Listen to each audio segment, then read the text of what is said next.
and to the republic for which it stands, one nation, under God, indivisible, with liberty and justice for all.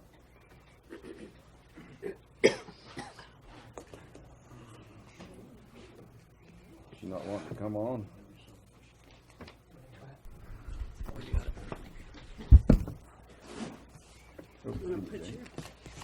What's that mean? How would he put his? Get wired up, mic'd up.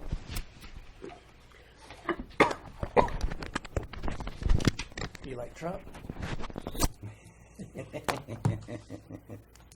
Mm-hmm.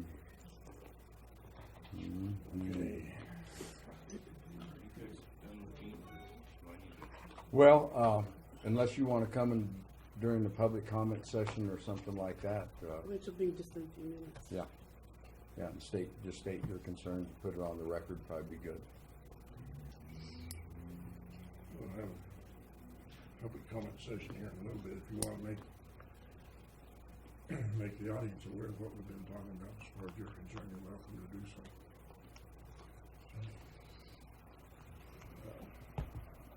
You had a chance to look at the minutes? Yes, sir. Commissioner Tell? I'm good. Yes, I'm good.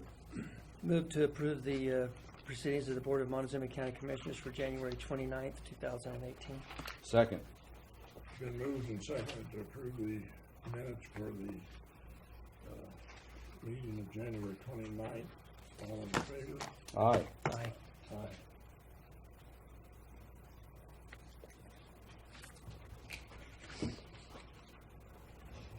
Yep, liquor license renewal.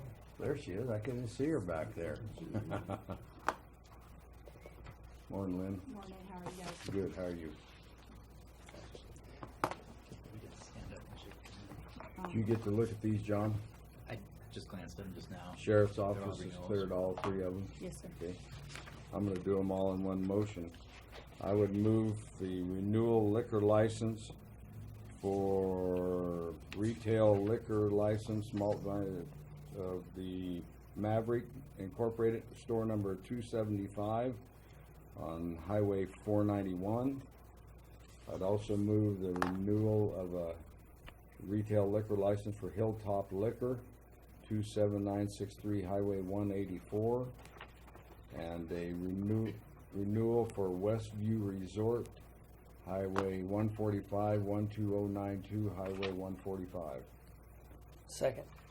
It's been moved and seconded to approve the renewals of the liquor license for Maverick Incorporated,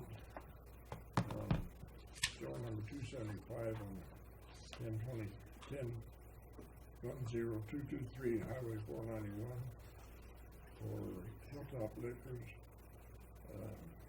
27963 Highway 184, and Westview RV Resort, 12092 Highway 145, Dolores. All in favor? Aye. Aye.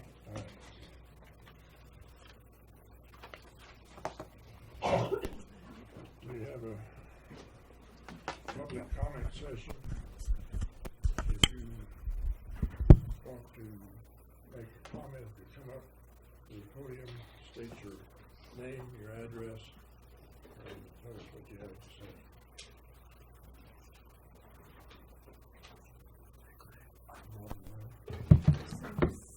Yes. My name is Clayton Tillia. I live at 18688 Road 23.5, Dolores, Colorado. I run West Fork Lumber. Been a local mill for more than 50 years in our area, and I'm here to address my concerns about the Montrose Mill proposition. 50 years ago, when our mill moved here, there were 17 other large mills in our area. 50 years later, we are down to 4. This has been due to poor forest management and logging companies being forced out. The trees are a crop. They need to be harvested. When the logs are gone, so are the mills. And now we have a forest that's infested with beetles and so much down timber that logging crews and fire crews struggle to even get to the fires or the needed areas to be logged. Now our economy is booming again, and we are considering selling more than 30,000 acres, which would be 80,000 over the next 20 years, of our timber that took us 50 years to grow back, one of our only natural resources in our area. In the time where there were 13 mills, they employed hundreds of people, where now the numbers have dwindled. Finding enough logs as a sawmill owner is one of our biggest struggles. Our mill employs more than 30 people, from the loggers to manufacturing to the trucking the final product. If I don't get enough logs, that's 30 people without work in our area, and I'm just a small mill. We sell our logs and permit them to be hauled in excess weight out of our county on roads to a non-county buyer, and expect our locals to maintain the roads. The Montrose Mill replied to Keenan Ertel's question about putting a mill here. They replied, Montrose was centrally placed to get logs, and it wouldn't be profitable if they were if they wouldn't be profitable. If they are so close to logs where they are at now, why do they need so many of ours? Selling our timber ensures that another 50 years of log till we have good logs again. We finally have a forest that's willing to work with loggers to clean up what they have spent 50 years creating. So I ask today that we not cut them out of the timber sale, but maybe look at other entities that could come in and log for us with the proper equipment and clean our forest back up. If we sell that much timber,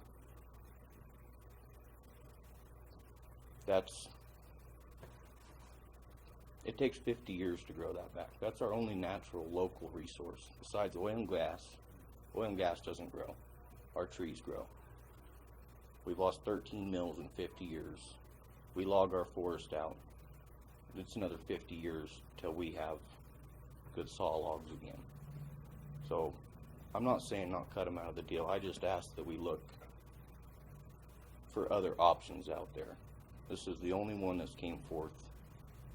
And what's best for the county, I think, is that we need to focus on what else is out there for us. That's all I have to say. Thank you very much. Thank you guys for your time. Is there anyone else that wants to address the commission? All right. Seeing none, we go to the road.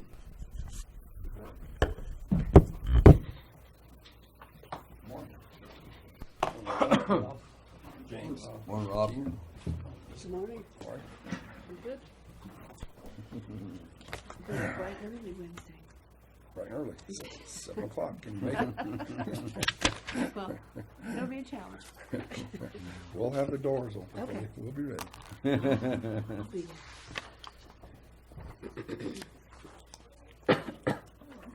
We're having our safety meeting on Wednesday instead of Monday this year, or this month for this vote, so that's what we're talking about. Oh, to get the Get everybody gathered up in one spot. on the It's the retirement easiest deal way on for us to do it, yeah. FPPA. Normally, we have that mass safety meeting the Yeah. first Monday of the month, and Yeah. so we moved it to Wednesday to help gather and kill Good. two birds with one That's stone. starting what? The 7th Wednesday. to the 9th, Wednesday. Thank you very much. Yeah, you're more than welcome. Yeah. Okay, schedule. Cortez District last week was working on Road P, shouldering. They finished that up all the way to 491, so that's all completed now. Pulled in, shaped, recrowned, and now they're hauling gravel all the way from 25 to 491. So we anticipate that being done by no later than next Monday if it all goes well. The weather holds and no trucks break down. Well, we should be done with the that. weather. It looks like Yeah, the weather's yeah. Everything I get looks like graveling weather. So. Wow.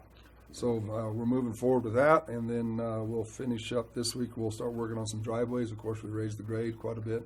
We've got a couple that are going to have to be fixed now rather than wait till after we're done chip sealing and get everything balanced out then. So we'll work on those this week. And then that crew then will go to Road L and 32. There's about 5 miles there all the way back up to Road 33 that needs to be re-gravelled. There's just nothing left there to work with. And so we'll pull that gravel out of Mancus. So you're looking at another 12 day operation there. So trucks are pretty well lined out for the next month and a half anyway. Mancus District, last week we were working on Road 43. We had a bunch of big old trees there that were getting over the road and dying, and had several calls over the last year of midnight calls with thunderstorms of trees across the road. So we got Doofer in there, and he cleaned all that up for us. Looks a lot better and all lined up straight now. So that's done. We also took care of a few more down on Road G that was hanging over the road for us, so we got them cleaned up. And these are them big trees. These are the monster trees that we have a hard time dealing with. So we still take care of a lot of our own, but them are the ones that we just are too dangerous to mess with. So we get them in them big grapplers and do it right. So also working on Road 33.25 and 65. That's up there on 33. These are roads that need to be pulled and ditched, and so we're up there pulling all the ditches and getting ready for gravel on those. They'll work on them this week. And then we got a bunch of road blading we think we can get started on about the 12th. Elevation, a little more snow over there, but we think by the 12th he'll be able to get his blades out and get going on roads again. We'll also gravel those roads while we're doing Road L and 32. If there's something that holds us up on 32, we're coming out of the same pit anyway, we'll swing in and gravel those, so it's a backup to that operation. Dolores Roads, he did a lot of signs last week, and did some blading that was needing to be done. He was able to get some blading done. Now this week they're working on Road 25. This is from T.5 to 184, pulling and shaping and getting those ditches cleaned up and ready to go. Of course, in the spring, about March, we're looking maybe middle of March, the grinders coming in, somewhere in that neighborhood, depending on the weather. And we'll start grinding in that. So we want to get everything ready for that, get the locates in and get ready for the grinding. So they'll be working on that. Roundup, they did a lot of blading last week in Lewis and then the Yellow Jacket area, and some roads there that aren't even on this list that they got done. Again, it was a little bit of moisture we got from that last storm, was able to let them get in there, and so they got a lot of good things done there. We're also getting that Pleasant View yard cleaned up and ready to turn over to the Verizon group. We had some gravel piles out there. We got our grading done, we got our drainage done, and we're laying that all down, and then we've got a schedule kind of worked out with Verizon to be here. Thursday, we told them they could have it Thursday. They want to go in and survey their easements for their utilities and get everything laid out so they can get started on their little operation. So, but our yard, now that we've got that property, we got that all laid out, and it's all, yeah, it's sure nice to see that, isn't it? Yeah. So, Is that something you'll have to fence eventually? I don't think so. It's just more gravel, stockpile there. It's just kind of the way it always was. I don't see that happening. I guess that's been recorded now, right? Because I need to get Ernie out there to survey that in for me, so I can have him go look at it. I need some points out there so we know where our property is. But so we'll get that done. But that's looking pretty good there. So I'm going to meet him on Wednesday, so I'll tell him. Ernie? Yeah. Yeah, I'll call him today. But if I know it's recorded now, he can get that information for me. So trucking, Road P, of course, it follows all the way through, and then like we just mentioned, Road 32 and 33 and 33.75. That's where they're headed. Little change up in the crushing though. We were scheduled to go to McCalmo, but we pulled the reins in on that one a little bit. Our demand this year and going into early next year is more than what we've got at Hay Camp. So we're going to stay there instead of, we had to move the crusher anyway because we were running too far to get material. So before we moved to McCalmo, I pulled him back into the pit. We're going to stay right there, move, set up, make about 5,000 ton of through 5/8 chips and then some more road base. But based on the material forecast for this year alone, we'll be down to 2,000 ton in the pit by the end of the summer. And it's just too narrow to thin. You just need more. Yeah, and we're going to also pull about 15,000 out of Mancus this summer. So we're good in Mancus with the help from Umanuch, but if I pull out of Hay Camp, we could get in trouble. And I don't really have a big demand for McCalmo right now. Everything in the South Valley is pretty good. All the material we're needing is up in the north part of the country where it would come out of Hay Camp anyway. And the conditions are perfect for crushing. And the conditions are perfect for crushing, which is the reason you see this trucking schedule is the reason he's not in trouble up there, but we're reshifting our thought process here. We're hauling gravel in January Instead of when we should be blading plowing snow, snow, right? Yeah, you're doing a whole. We're balancing out to what our demands are here. So Sure. a Makes little sense. change on that. We decided to better stay at Hay Camp before we Makes sense. run off. So Yeah. save a move. So that's what's going on with crushing. So I hope to have him back up and going by the end of the week, if not early next week, and then start with the chips and then finish out with a bunch more 3/4 inch road base, so. Did they stop and do repairs? And they've been doing a lot of repairs, yeah, the So- plant's in good shape, he's really done a lot of good things with it, and so, we were gonna move the plant regardless. We just decided not to go to McCalvin, so, McCalvin, you're just yeah, going to Camp. further back in the pit, we don't have to run so far, so. So there's that, so there's your schedule. I need to have you guys sign this. This is our Schedule A agreements with the Forest Service. Everything's in order. We sent copies out to everybody. I hope everybody got them. I have a question, or I need to see, Virginia said it had to be done by the end of February, but I haven't had a chance to work on that SAM registration. I've had other things that I haven't been able to get to, so, there's a registration that you have to have, in order to get paid by federal government. And, I've gotta renew that. It takes some time. They're very picky. Oh, I'm sure. It's a pain. Melissa, I don't remember seeing all these. Do you remember if we got all these? I think that was the one that you said, hey, there's two things that I see, the SAM registration and something else. There were two things. I don't think I seen it either. Wow, because we're sending this all out to you guys on our email system, so. What did I say? I noticed. Well, The SAM registration and something else. That was this packet? Was it Yeah. sent with your agenda? You're right. No. I did review No, this. it was. I know was you not. reviewed 2 newer items said that they last put week. in, and you said He you're sent okay it with to it. you.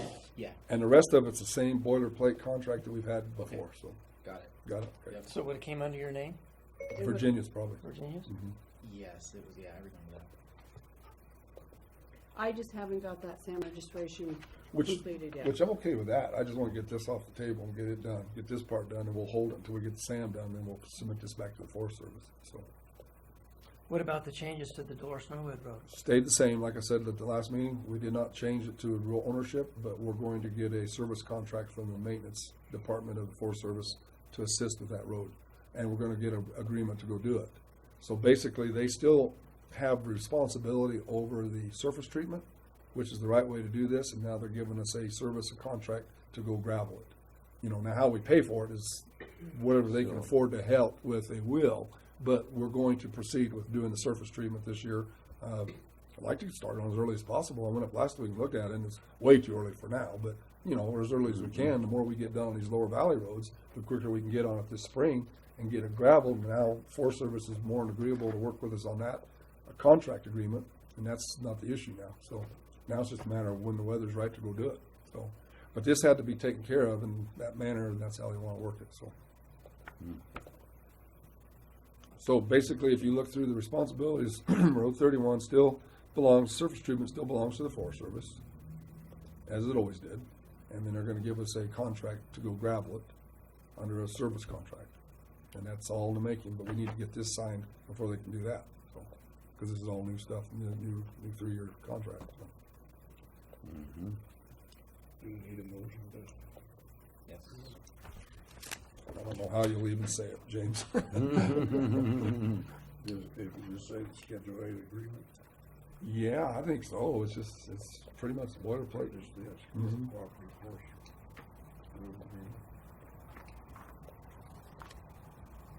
There's 2 places for signatures there where the tags are at, so that's all. It's in there.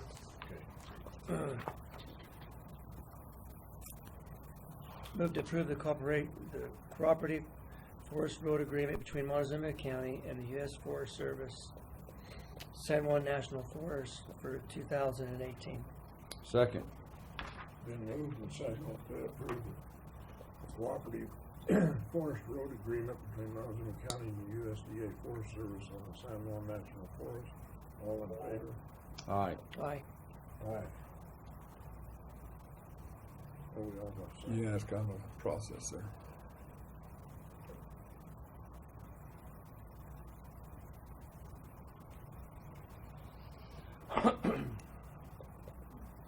Today's the 5th, right?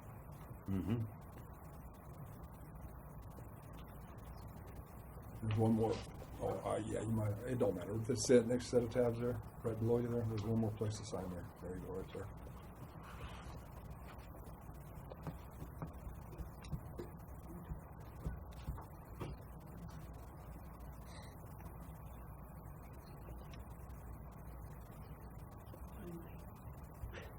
mouse won't come. You what? My mouse has disappeared. Your mouse is ill, huh?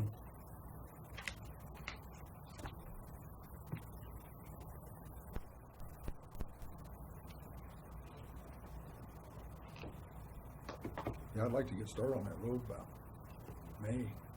I went up there last week. There's quite a bit of snow on the road. Mm-hmm. You know, it's way too early to think about it, but we get this 31 or 32 done, and we get P done with all this winter crushing. I mean, hauling, it's going to fit right in, where I can slide right into early spring, get that done, so we have the summer to run on it. That's a good deal for us. So. You bet. Well, you're doing work now that you shouldn't even be thinking about. No, that's what I was worried about. Rick told the paving guy we'd be ready in June. I'm going, June? We'll be ready by the end of March. Yeah. Now we're ready to chip seal in April. As soon as you schedule that, it will snow. Yeah. That's right. Maybe you should schedule that. Maybe I should, yeah. Maybe you should schedule several things. Oh, man. Funny winter. Yes, it is, boy. It's a different son of a gun. Different, not in a good way. Did you see the article in the newspaper about the old 1878 article about the very dry year they had? Mm-mm. Oh, this is a pretty No, good I missed article. It was, yeah. I think Keenan's got a sign there. What, did I miss one? I think it was the year was 1878 or something like that, and they didn't have no water running down Dolores River. It was a very dry year that year too. No I snow. think he signed I it. got Did you you signed, get a yep. sign? Oh, I didn't. I Yep, missed you. Okay, yep, so I well got done. Okay. He's fast. Okay, so that's out to do. Man, she's right. We gotta get that SAM turned in, but this lease is done now. We can move on to this part now. So, last week, I think I mentioned, or 2 weeks ago, there was a gate across Road Y out in the Goodman Point. That area. That's been opened. The landowner, of course, he has no agreements with the county to leave a gate there, so I didn't think he did. So anyway, he was more than happy to tie the gate open. I went down and checked last week, and it's got a T-post and it's tied open. If we have any more issues with it, we'll deal with it, but I think it's all been settled now. So that's kind of a good deal. We got that done. He was pretty amiable about that. I'm talking to the oil and gas company, and they were happy to tell me that the gate's been tied open, and it'll stay that way unless somebody changes their mind, and we can discuss it again. But as long as it's on county road, well, I don't think they have a lot to talk about. So they want to move it out on a BLM and do it. Now that's their business. They have to deal with the BLM. So we have an issue on Road 41 going down Weber Canyon, and I kind of spoke real briefly with John about, and I was just looking for advice. This is a section of road that's within the state land, and Road 41 is a public road. The state is telling Mancos Water that they have to get a 30-year lease to put a pipeline along the road through their property. And I can't find anything that says they have a right to do that, but I can't find anything that says they don't. So based on the information I've had to work with, I think we can tell Mancos Water to get a permit. If worse comes to worse, put the pipe in the shoulder of the road and stay within our road prison. Now, this is almost a classic example of what happened back in 2008 with Montezuma Water going up Mildred Road. And they had took the assumption that they were within a 60-foot easement, and they were going to go put their pipe in, and they put it in, and then had to, in a lawsuit, lost the decision that they were out of their right to do that because that was an old right-of-way. And they didn't have the right to go 60 feet or 30 feet from center. But they also did not go to the county and get permission to put it in the road either, which they could have done. And that kind of led them to lose that case. Now, in this case, Mancos Water has been very open with the permitting system over the last few years has worked a lot better now. I think it's working a lot more open, and these people come get their permits, and they've got a permit to work along our road. I mean, they came and got a permit to do this construction job. And I'm looking for advice. Don't have to have an answer today, but they do it Mancos pretty soon. Do we allow them to go ahead and do it and take the state on? Or how do we approach the state? Or do we even talk to the state? So the state's saying now they're not wanting to put their pipeline in our right of way. They're wanting to put it on the state land. No, they're saying that anytime you have anything that crosses through state land, has to have a permit. And even if it's in our right of way, they still have to have a 30-year permit. Really? To do that. Yeah, and I don't. Well, that's not accurate though. Depending on the history of the road, Right. really, Yeah. and that's kind of what we need to find out. Do we have a 60-foot easement there, or right away there, and what's the history of the road? But if that's a public road, probably, depending on how it became a public road, we can let them put utilities there, and the state has no say. But, you know, before we say that with certainty, we want to figure out how that's a public road, because there are some limitations. You could be one of the prescriptive roads where the only easement we have is the It's road the itself. road itself, not anything. And that happens on down Weber Canyon. You know, we Yeah. had some landowners down there with the gate issue. And we only have a right to tell them that they can build a fence or put a utility in that road bed itself. Because anything outside of that takes purchase from the property owners, which in this case could be the state. So Brandon, with Mancus Water, we've told him, look, if you have any more problems being here or there, let's just put it in the shoulder of the road. We don't like doing that, but at least it gets it done. We'll do it right. We'll get it done. But even then, the state's telling him, no, you can't do that because you're still going through our property. And I don't think that's correct. Well, why don't they just get the permit? How much does the permit cost? Well, I don't think it's a big deal for cost, but it's a never-ending issue.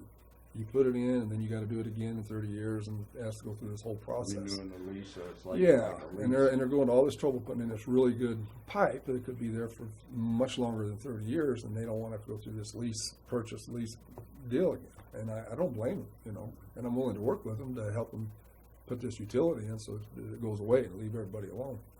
So I just needed some advice on what to tell the state. I don't have to tell the state anything. What do I tell Brandon? You know, no, Brandon, go ahead and put it in, because You want a pipeline in the shoulder of your road down there?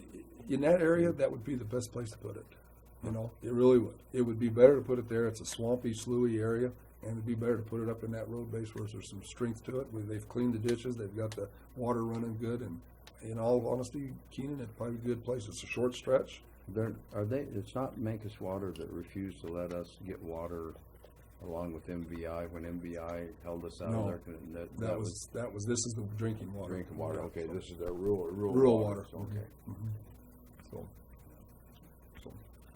And anyway, then they would come back with the gravel and dress it back up oh the yeah, way it was oh before. yeah, and they're a very good group. They do good work over there. So, but I guess my question is it could set a precedence for more down the road. What are our rules and regulations on all this? It may not be the last time we hear this from somebody else, you know. But this is a very rare thing where it's a state agency or a BLM agency or a federal agency. It's not a personal thing. Let's So, let John find out how Yeah. that road was put in there and whether they've got any right, you know, if it's a prescriptive easement, like you said, where they can Right. control a lot of that right away through the state. But It's Road 41. yes, and that's the point of this conversation. I'm not looking for a Yeah, decision. I I got just you. wanted to get it on the table and to discuss it a little bit here. So. yeah, you know, if push comes to shove, and the state's just going to make it so doggone difficult on them to put that pipeline or make it so unreasonably expensive to buy a permit or whatever from them, then that's when we go to work and see what we can do to help them. And Well, I think also, Keenan, it opens the door to us being able to do other things without having to do this every time. I mean, give us some guidelines and some structure here that we can work with, and we Yeah. know what the rules and regulations are, and then we'll deal with it from there, you know, so. gotcha. If John's correct, and I believe he probably is, I think the only thing to worry about is making sure that they're within our right of way. Yeah, yeah. I think if the worst comes to worst is if Mancus did what Montezuma Water did once, is it just took the notion that it's 60 foot, and we always say that, this is a number we throw out there. But in many cases, it's not 60 foot, it's fence to fence, or it could be prescriptive, like down the Right. And so things change, and you have to be very careful with these things, but nonetheless, I believe if Montezuma Water, back in 2008, would have got a permit from the county to put that water line in the road section, they could have passed through there without any issues with the landowner. Because that's the way the law reads to me, the way I read it. So I'm just trying to verify all that. So that'd be the worst case, but I think it can still be done. So, fossil water. We took care of getting rid of the 8,000 gallons that we had stored at Pleasant View. I think we have some pictures. There's the trucks loading. I don't know where they're at with their resolution. I've asked, and they're working through the EPA and the Colorado Department of Health and all them. They still feel like it's going to happen, but we just don't know when. But I need my tank. So we took the 8,000 gallons. Reams came over. Reams, that's their trucks. There's another picture there. You flip through them there. I just tried to get pictures of them pumping it out of the tank. They brought 2 trucks in, which is worth about 4,000 gallons apiece. So roughly 8,000 gallons is what was sitting in the tank. Hauled it off site. I don't know where they did with it, none of my business. There's the 2 trucking tickets where they loaded the 2 trucks. Reams will work on repaying us, getting us our money back, because that's paid for product.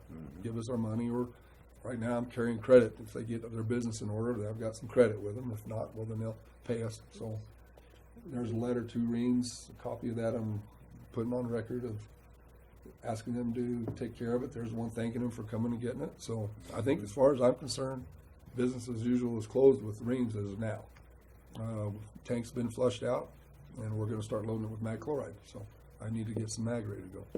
So if you guys are okay with what I've told the public before, that we wouldn't use it no more, it's been returned. If you're good, I'm ready to go back to work again. I need that tank. So Sounds good to me. Okay, hopefully they can get something worked out where that becomes a viable product that's, that's cleared through CDPHE and has the, because you liked what it did on some of your roads. it works really well. Yeah, there's places where it And works the, really and well. the cost of it is considerably less than mag chloride. So Well, maybe Reams can get it worked out with them then. they're confident that day will come, and Yeah. when it does, we'll talk to discuss them it again. again. Yeah, we'll Yeah. see just what their compliance is, and if they're in compliance and everything's right. If it is, then we'll discuss it. Yeah. But right now, like I said, I need the tank, so Mhm. I'm ready. Yeah. I'm ready to start putting some mag down out there in different places. So they were very, very quick to respond to it, very cooperative, and no issues. So Good deal. It's amazing you have an issue with salt water, but yet you can take a truck and spray oil on the road, and Yeah. then it's fine. Yeah. Do you have one? Yeah, like hot that? tar, hot At the oil, intersection yeah, or something?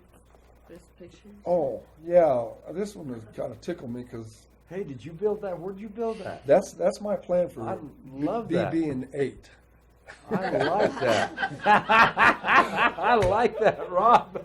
That's in Michigan somewhere, and it's one of the most dangerous intersections in the world, they say. But that's every day in South America. Trust me. Oh yeah. You know, Oh, and God, they yes. even got 3 lanes in South America. So, and they just Did you do go that. around the That's plaza, just you another know? day at the office. Another You know, day. yeah. So I figure this will work well at BB&8. I like the way you think. Maybe you should send Hey, it over to the city. And maybe so we they could can call come. Durango and get that statue that they took down over there at the deal and put it right Right- there in the right center. in the middle. Remount that There thing. you go. Heck yeah, Rob, I love the way you think, man. You had that. That's I thought good. that was in Portland, Oregon. I've driven through that one a lot. That's where you got your hatred for them. Yeah, yeah. You know they're not bad unless you start adding lanes to them. Yeah, Then it when you gets a get little weird, more know? than 2, Yeah. when you get more than 2, it gets crazier and all When we, get was, out. when we were down in Ecuador, those things were everywhere down Oh, there, man. and it's 3 lanes, and it's an adventure every time you enter one. Well, So- there's one.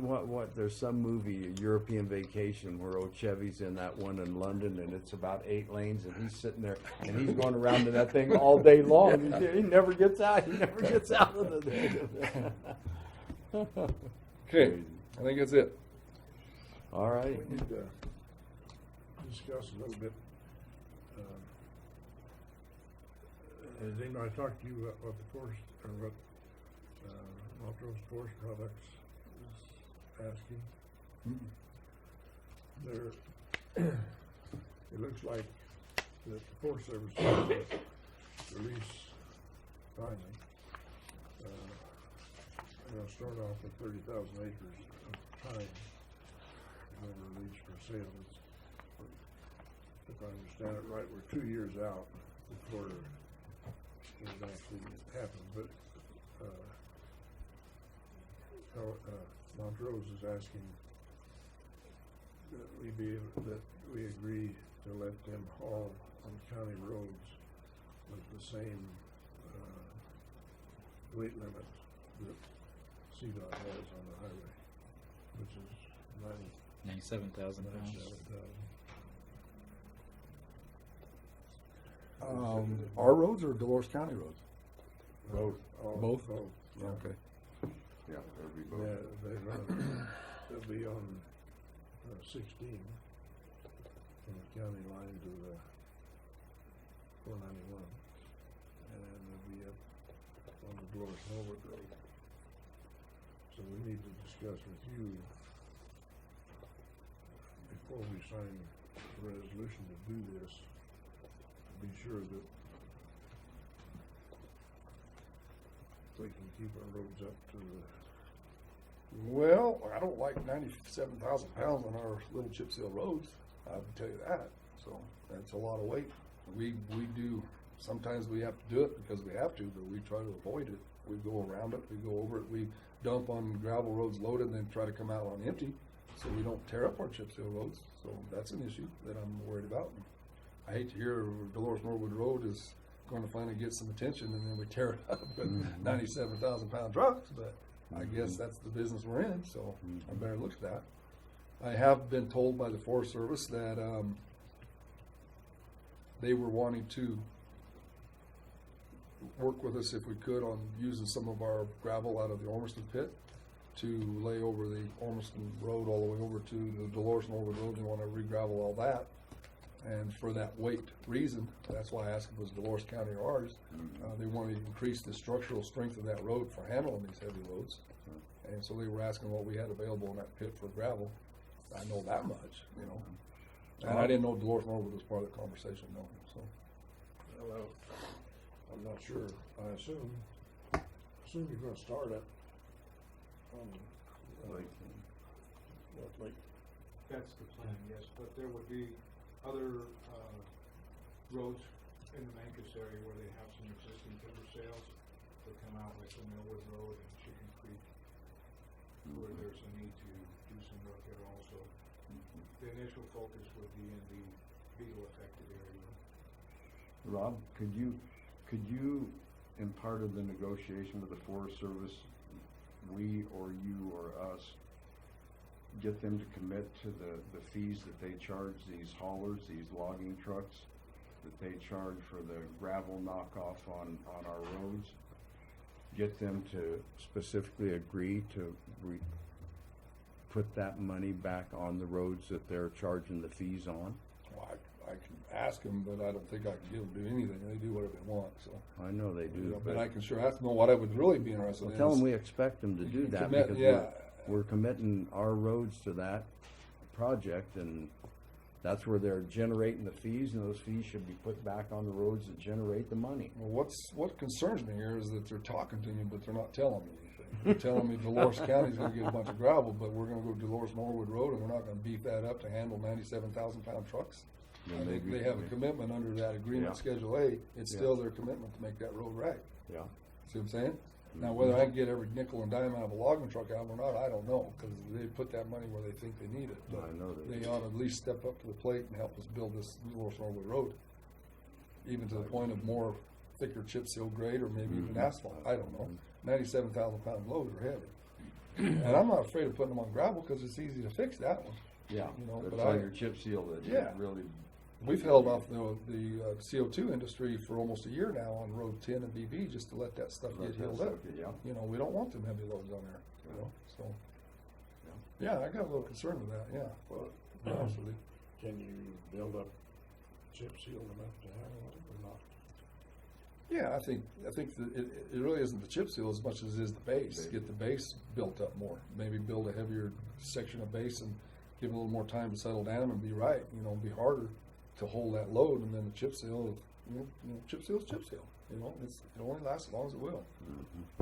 But I would hate to go do all that work next spring and then start running 97,000 pound trucks out of there too. So that's reading right. Yeah, I'm glad you told me this. Well, it gives us 2 years. Is that right, Norm? We're looking at basically a 2-year window here before this gets started. Yes, it would take us approximately 2 years to build a new planer mill and upgrade it. So maybe in that interim time, we can identify the roads that are gonna be used, the ones that are gonna get the heaviest traffic, and then start doing something to mitigate. I'm glad you some told of me that, because they haven't mentioned Dolores Norwood. It was all about Dolores County, so this is interesting. And nothing in Mancus, they didn't say nothing about Mancus. Huh.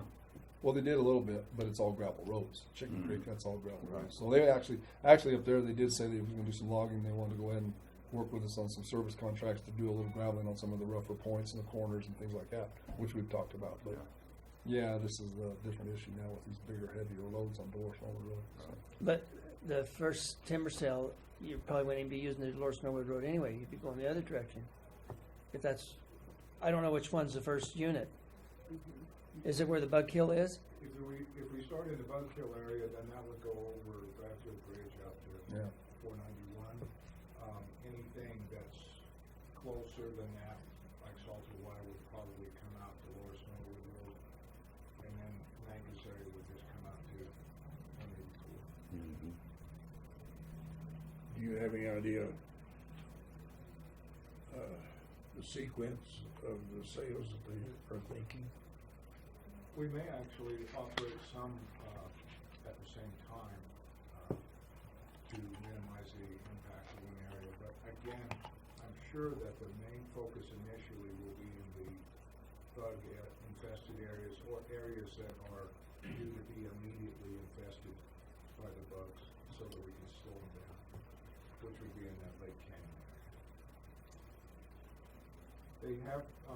They are proposing a sale to the east of near Gwinnett Canyon to do that. So some of that would have to come out the Dolores Road. And it depends on the trucking company. Can't do it with cattle pot, but a lot of them loggers, especially the grays, would go the other direction and hit Norwood and then up to Montrose. Good point too. I know the discussion was road use fees, and I tell you, I became a commissioner because I was logging a groundhog, and Dolores County started charging me road use fees, and it just drove me nuts that I was a taxpayer, and then they were going to charge me all this money to these road use fees. To be honest with you, as a commissioner, if I had a second, I'd take away our road use fees in Montezuma County. I think that they hurt us, they don't help us, and as Trump would say, every 2 regulations, take them away for one you're going to enact, and we would really get this county rolling. I go to them 9/12 meetings, and I watch them talk about limited government and smaller government and how much more efficient you are, and then we're turning around talking about expanding our control of the private industry. It's not the way I was brought up. Well, I don't know. I'm not familiar with any of that, because we don't charge any fees or any permits to do anything like that, so that's. Well, we do charge road Or use taxes, fees. yeah. Yeah. But, from the road department standpoint, we don't have any permit system for anything overloads or anything overweight.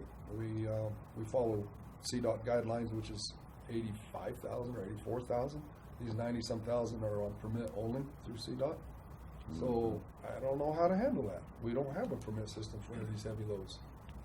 I mean, if you want to get a permit from CDOT to run 90-some thousand, you pay for that. We get them through the county too, so we can be overweight and not be, we don't haul much over 85,000, but we don't want to get caught at the scale for being 1,000 pounds too heavy either. So we get these permits that cover us for a normal legal load of 80, 85 or 84, whatever it is. So the point is now they're throwing 90-some thousand pounds at us, and we have nothing in place for that, other than, fix the road after they tear it up. So I would look. But we do have something in place, and it's called a mill levy that the taxpayers pay every year to the road department, which I don't know how much it is, $1 million, or it's quite a bit of money, and to mitigate some of that stuff.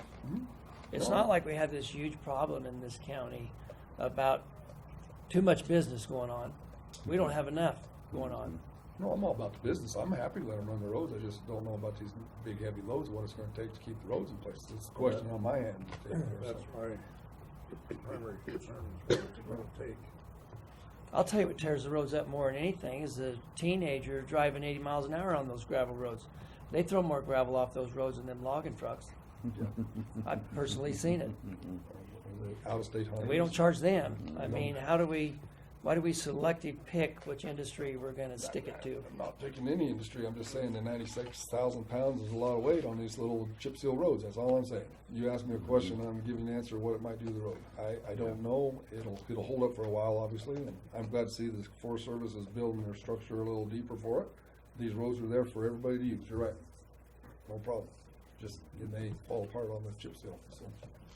Well, that's what my question basically was on that chip seal road.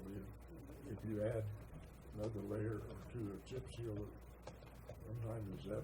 I think it's more in the base. I think if we add another 3 or 4 inches of gravel and get it right, stable, hard, I think the 2 3/4 will last pretty good. We got chip seal up there, that's pretty good.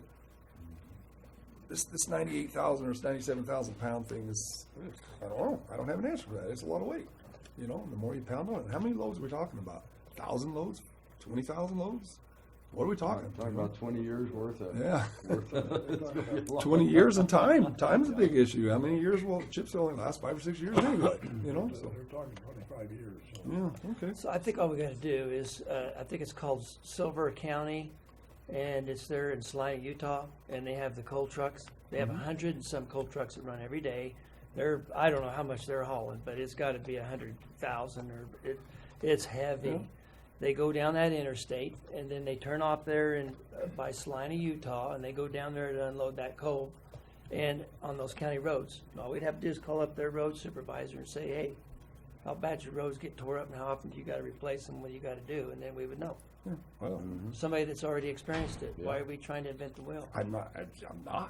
I'm just saying I got to go reinvent the structural strength for that kind of weight. The roads are there to use, absolutely. Instead of putting 6 inches on now, maybe we'll put 8. That's all I'm saying. And you know, I'm glad you told me, so I can adjust to these heavier loads. So, And I think once we identify the routes, it's going to be a matter of then just being aware of what the routes are and building to them. we asked the same thing of CO2. Kenny Morgan, we go through the same process. What are you hauling? We're bringing in 140,000 pound something. Right. Well, how are you going to get it there? Well, we're going to have it on 22 axles. Oh, that's perfect. Okay, we average it out. But they're just simple questions, simple answers, and we work through them.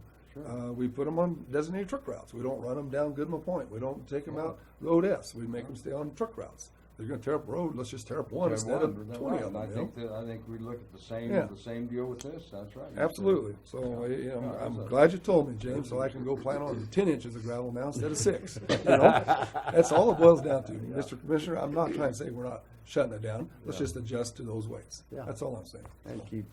Well, the thing is about these designated routes with the logging truck, a logging truck is completely different than a cattle truck, any other truck. And that is they can turn sharper and they go places that other trucks don't go. Right. So it depends on the driver.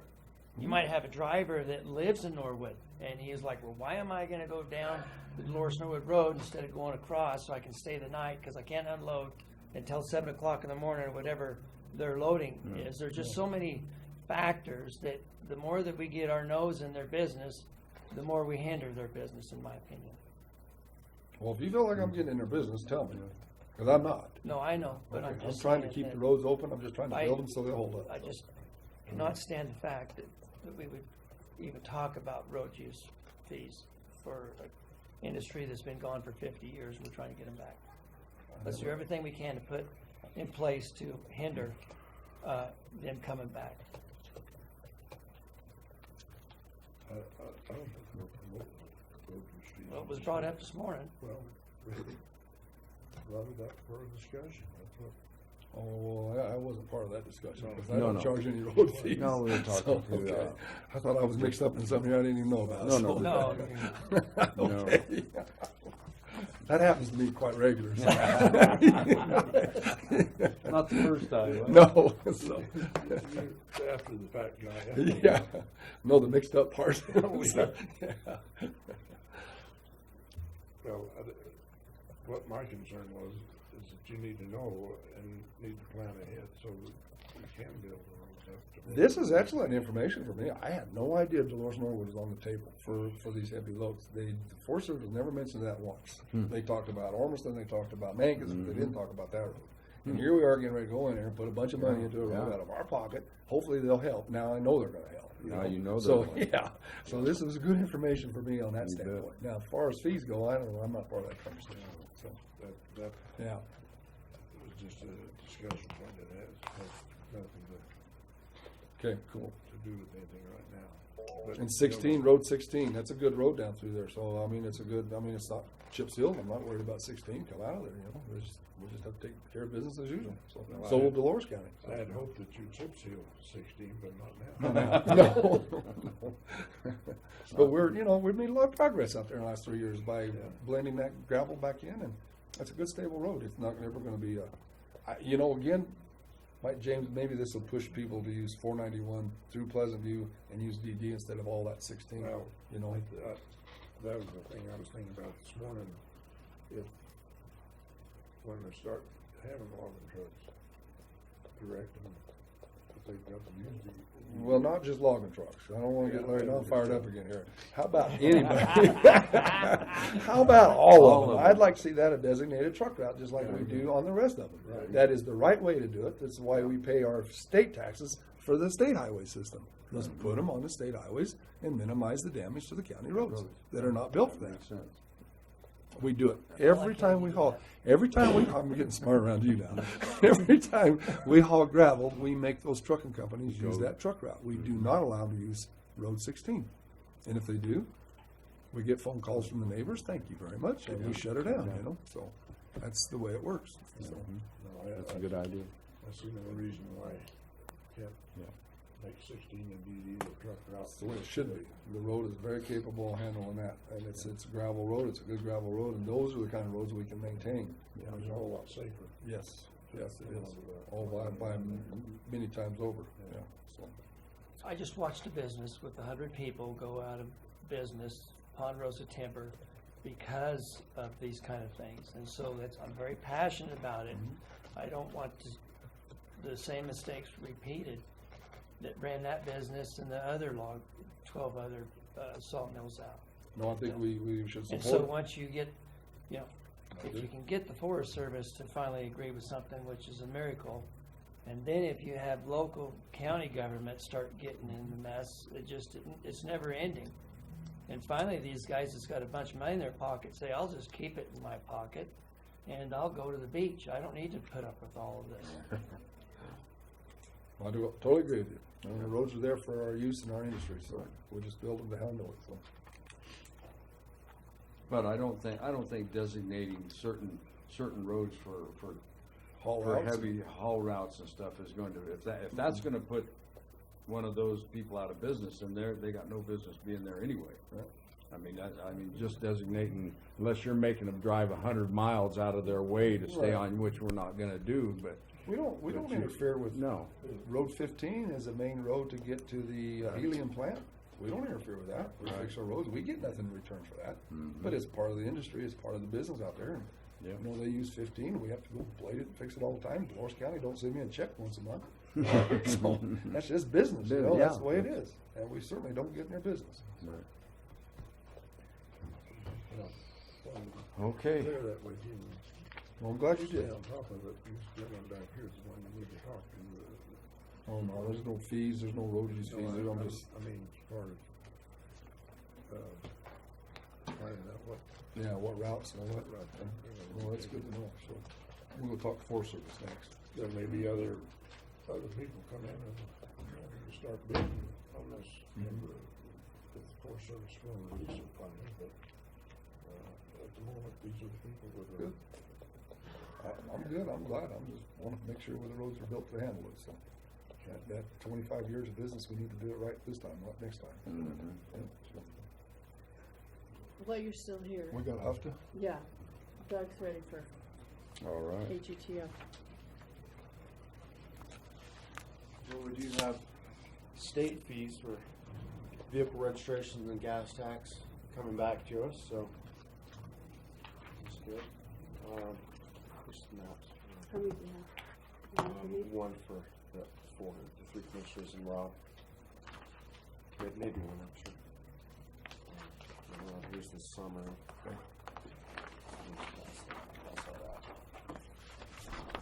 Just the formula, if you can bring up the map first. This one for John, or Don. The map to start out with. Just the biggest possible, so you could just expand it to the screen, that'd be great. So basically, we just need to check and make sure with Rob that we got all the changes for the HETF submission correct this year.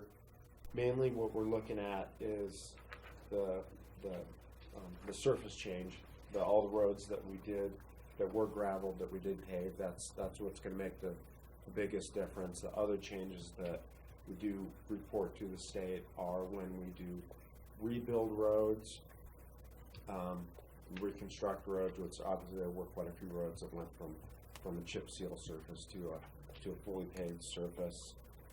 And for this year, we didn't have any, the other thing that we do check is we make sure any length adjustments or additions are reported to the state, because obviously that's a reportable change. And for this year, we didn't have any length adjustments or additions to new county roads. One kind of discussion topic is that we did add the Summit Lake roads to our road map. We made those green roads. Now we did that, and we added those as an unimproved status. In other words, it's not a fully county maintained road with regular county maintenance at this time. So I was under the impression that we can't really submit that for HUTF funds at this time, until the time we actually take those over the road. So those So you roads, was under the impression, you checked into it to confirm that? well, when we had the road meeting, the road hearing, then I think it was explicitly stated that those were not being accepted for county maintenance at this time. So if they're not fully on a regular maintenance schedule, then we can add them to HUTF. That's Okay. pretty clear. We don't have a regular maintenance schedule. Even if we do it twice a year, once a year, does that qualify? Yeah, if you're gonna, Well, we blade Blade? them. We try to blade them. It's like all these ungravelled roads. We try to hit them at least once a year. You know, with like out in the bean fields. okay, You know, we blade those once a year, or maybe twice, depending on the weather. But I was always thinking on this, when we changed it over, we would at least do them once a year down through there, clean them up, check them out. That's kind of our obligation as a ungraded, ungravelled road. So, or that's the way our standard is on our deal. Once a year is regular. well, it is, and that's why we need to discuss it. Yeah. I would include it because it could happen a couple times. We've been in there 2 or 3 times already and kind of cleaned up, helping them with their gravel that they hauled. And, you know, we took this obligation on as a periodic thing, and we've kind of held our end of the deal up. So Yeah. And provided gravel. Okay. So we're gonna ask Yeah, I this- was a little bit wavering on that, you know, if we are accepting that responsibility, if we're back. So that would be 5.2 miles of unpaved roads, gravel roads. So that'd be an additional right around $5,000 that could be added to our inventory. Absolutely. So we can make that change. okay, And we will. Good. So the other changes, obviously, this is a Schedule A road, so we have West Memphis Road, Forest Service 561, continuation of Road 42 up to transfer, and that was 4.8 miles. That was chip seal. Now, that will be an additional money because it is now paved surface. It was gravel when we chip sealed. It was gravel, Yeah, and chip sealed. and now it's chip seal. It's not paved. Right. Not asphalt. It is not asphalt. But as far as HUTF is concerned, it's Same either money. unpaved or paved. Okay. So it could be dirt or gravel, that's unpaved. Mm. If it's paved, is any sort of paved hard surface. That's all they break it down to, and that money is, around $900 and unpaved, around $1,400 per paved mile. And then we did have that, we chip sealed about 2.25 miles of previously gravel roads at 10, about a mile, and then on CC about a mile and a quarter. And then the remainder was paved, which was chip seal. And of course we paved, we paid 25. This is the maintenance item. And then we had 7.1 miles of roads over here, 22, 23, LP area that were gravel are now paved. So So that's an additional, that's an additional 14 miles of radius on the sheet. It's an additional, just over 14 miles of additional roads that were paved. That's good. Yeah, good. Yeah, it's a lot. Yeah, and if you look at the previous years, it was an additional, a little over 10, so it's a lot. Moving the right way. So I can go, add the roads at Summit Lake, and those will be, 100% in addition to the inventory, so that will increase our inventory of eligible roads from the 783.61, and that'll increase it by approximately 5.2 miles to the total. And then I'll provide Melissa with that signature sheet. Good.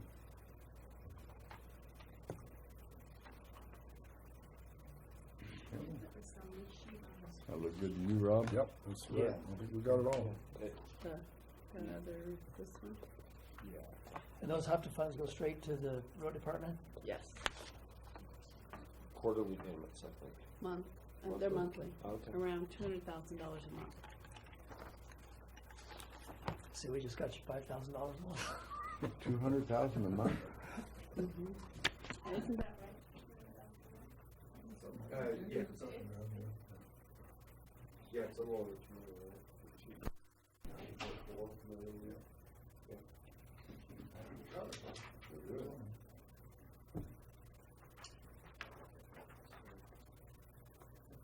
So, I mean, it's showing taxes and that, and stuff.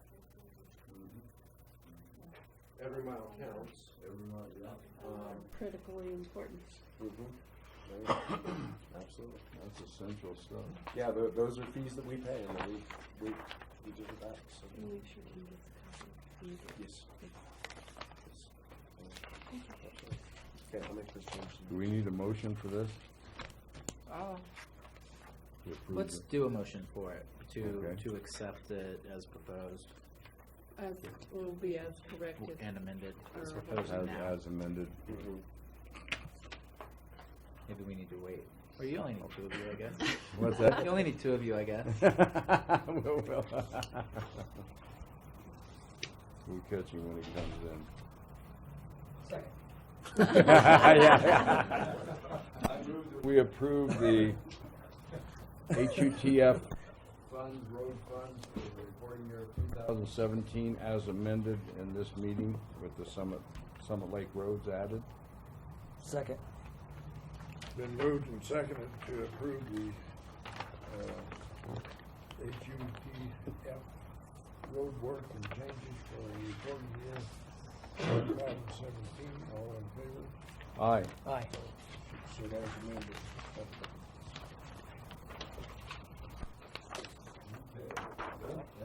Yeah, nice map. Yeah. All done? Okay. Road fund, What's that? Which part of that? The Summit? 20 more miles of road that will qualify for payments from the state, right? Yeah, because he chip sealed that many more miles Yeah. that was up gravel before. Road 23 and Road 22 out there behind the cell barn as well. 10 out off of CC, and he's had a lot of chip seal miles that moved from the gravel road category to the paved surface category, which garners you more money. I don't think we broke it down, did we? No, we I didn't think break it's- it down. I think he said 900 for the unpaved, 14 for the paved. Paved, something like that, yeah. So we could probably figure that out with the calculator. But he didn't break it down for us on that list. Rob's given that to us before. We know, I mean, I've seen that. I've seen those numbers before. I think Rob could get those for you, David. That's why we make the argument when we have citizens complain about paving more miles. We're actually bringing in $500 more a mile a year. So it kind of counters itself and you get a better road. So Doug said that's about 7,000 for the change from gravel to chip seal and 5,000 for the new road. So it'll end up being about $12,000. Yes. Thank you, Melissa. I knew what he was, I think I knew what he was trying to get Trying to get at, yeah. This is actually the first time I think that Dave's sitting in the front row, isn't I it? know. I don't know what's changed. So where are we at now? I think we're ready for the social Social services. Josiah?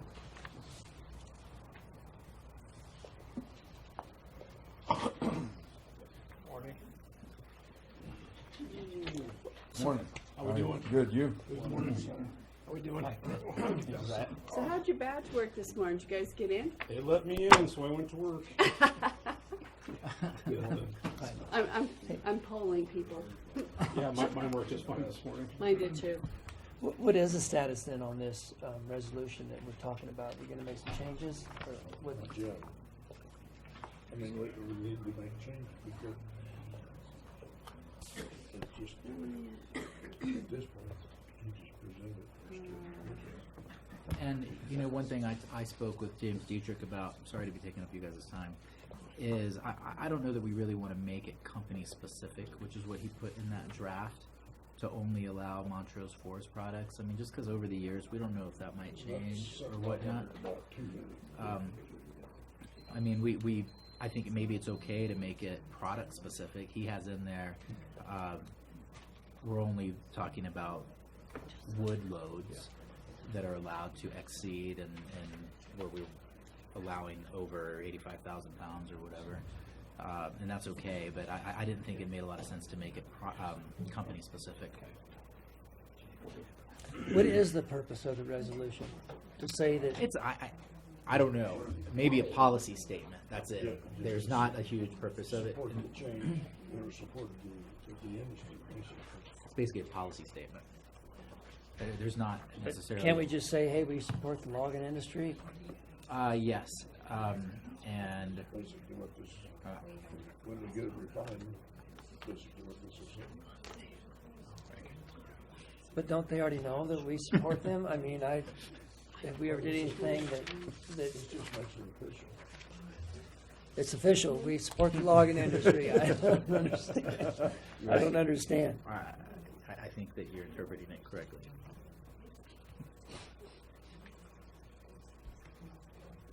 Okay, Josiah. Good morning, guys. So today we need to go over a couple of things we need to do. We're going all the way back to do December's end of year financials. Because of Martin Luther King, I got bumped a month. So those are the financials that we're going to actually go over today are December's. Mm-hmm. And then I'm back up here with you guys again in a couple of weeks, and we'll go over January. So you'll see me twice this month. Okay. So the numbers we're looking over are for December of last year. I got our total numbers in for last year. Total budget top to bottom, we finished 9% ahead. That's good. Yeah, we did good. That's measurable. It is, well, yeah, I Yeah. think so. It's good because we're Good. spending it next door. Yeah. I was gonna say, she's making a lot of nice improvements. Yeah, you have a place for it, That don't you? money has been purposed, yes. Yeah, It's yeah. it's Well, getting spent, Yeah. so. Well, it's sure looking good over there. Thank you. It looks We're- like we're things are happy. coming along good. Yeah. I don't know if we'll move March 1st, but I feel really good that we'll be ready to move March 1st. So Mhm. we'll make that, Good. that date. Mm-hmm. By the time we added security doors and a few other things, we should still be under budget, but it's gonna be a lot closer than I Yeah. had originally predicted. Yeah. So, It's making me nervous the March 1st is. I got a lot of papers to Right. go. I said ready, not that we will move, but it'll be ready. It'll be So ready. that for target you. date would be you're open for business there as opposed to in your other locations? So the hard part is the IT. So we can't exist without computers. And so I've got to be able to start on a Friday at noon and by Monday have Have all that all 52 computers moved up and running networked without any. And so that's when we have to really, once we go, we just got to go. And that's what And you're so- talking about, your target is March. Yeah, so like March 1st, I think we'd be ready to start carrying computers over. Whether or not we want to do that, then I don't know. But as far as the construction of the stuff that we're doing should be done by then. And that's 52 on that side, and then you've got some time before Well, you're yeah, able right. to So move. it'd be 52 minus what my child welfare stuff. So is it's in- not quite as in many. stages, right? Correct. Because he'll have a two-stage move. That's actually what I was most curious about was child welfare, just because we met with the Historical Society last week, so I was wondering when you guys were going to be out of there. What, That's Yeah. just to get there. Yeah. so That's once- not once- to get here. Once eligibility moves and the second floor becomes open, I'm gonna wanna, do the carpet cleaning and paint the walls a fresh coat, and that shouldn't take very long. But it's so much easier to do that when it's empty than to, Mhm. and since Try to child do- welfare can technically operate until we need to move them, I'd like to at least get those couple little projects done before we bring them into this building. So we're probably, I don't know that it'll take a whole month between, all that kind of stuff, but I think a month is a nice leeway time. If it's really ready to move March 1st, then they potentially can move possibly April 1st to the second floor. I think that gives lots of leeway in there, but, So, because the Historical Society's are ready they, to go. are they excited? Oh, yeah. They're excited. I've been excited for 16 months. So they're gonna take a deep breath, and You've they're been just gonna excited have for to hold quite a on. while. Yeah, I've been excited for quite a while, so they're, Yeah. yeah, something like that, maybe. But they're in good shape with that. I mean, if they were thinking probably midsummer at least, so. Mhm. So if it's a month sooner or something like that, that's okay. Yeah, So, we're close. Yeah. I would move that we approve the financial statement for the Department of Social Services for the month ending December 31st, 2017. Second. Been moved and seconded to approve the financial statement for social services for the month of December 2017. All in favor? Aye. Aye. I'd move we approve the record of proceedings for the month of December 2017 for the social services. Second. Been moved and seconded to approve the record of proceedings for the Board of Social Services for the session on Monday, December 18th, 2007. No, wait. Yeah, Mm, Yeah, that's yes. correct. December 18th, 2017. All in favor? Aye. Aye. So then I've got a couple more things for you. So my technicians who do food stamps and all my eligibility department stuff, but my staffing is, the way that we get that number is predicated by the state based on how many cases we have. So I did have someone retire last week, and it's really a position that I can't permanently leave open, or we will just get way too far behind on our caseload. So I would like to go ahead and rehire that position with your guys' permission. Okay. I just wanted to mention that with the hiring freeze Yeah. set that we have. Right. But That- this is no. I didn't know It's- what, it's I didn't know what not the a formal new- process we're Right. asking was, I but know. It's not a new position, Right, but it's it's not a new- refilling Mhm. one that became vacated. thank you. Is that, okay. If you need that, Yeah. that's not adding to the It's not, number no, of it's employees. not that's additional, just- that's yeah, right. Gotcha. So the thing I want to talk to you about today is the TANF survey that was sent to all of the commissioners recently. And I have no idea in 10 minutes if I can educate you on all things TANF, but I want to kind of give you a bigger overview of where that survey came from.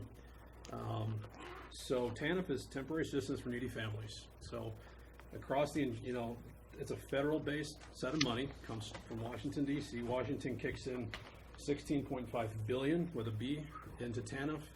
The states then have an MOE with the federal government that matches another 10.5 billion. And so across the entire nation, TANF is whatever that comes out to, 27 billion dollars.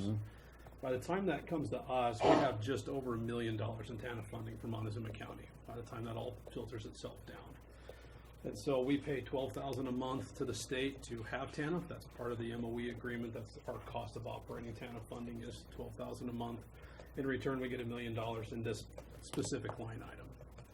Now, TANF bleeds over into all kinds of areas, specifically child welfare, CCAP, which is child care, as well as the WPR, the workforce participation rate and workforce.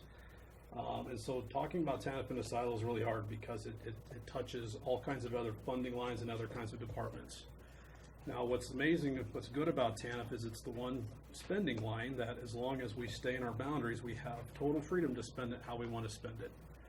Now, the guidelines say reasonably calculated to achieve TANF's goals. So as long as I spend the money reasonably calculated within the box, I can spend it how I want to spend it. So what's going on with the state is they are overspent in child welfare, they're overspent in CCAP, and they're not happy with the WPRs, or the workforce participation rate. Instead of giving counties more money to supplement those programs, they're trying to tell us we need to start spending our TANF reserves to supplement those empty lines of funding. Well, of course, the counties we're giving a lot of pushback, right? Because if you want me to expand programs, you need to give me money to expand programs, not tell me to spend my savings on it. Right. Unfunded mandate. So what happened is so what they sent surveys to all the directors, they sent surveys to the business offices.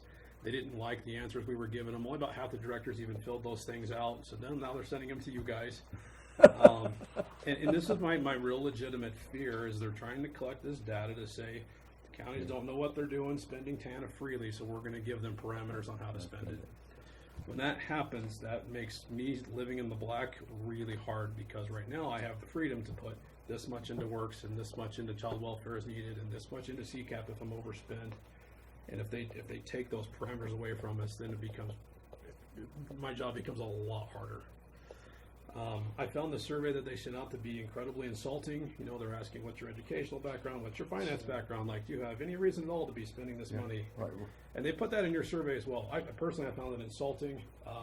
And I think what they're looking for is something to say, well, the counties don't know what they're doing, so we're going to tell them exactly how they can and can't spend TANF funding.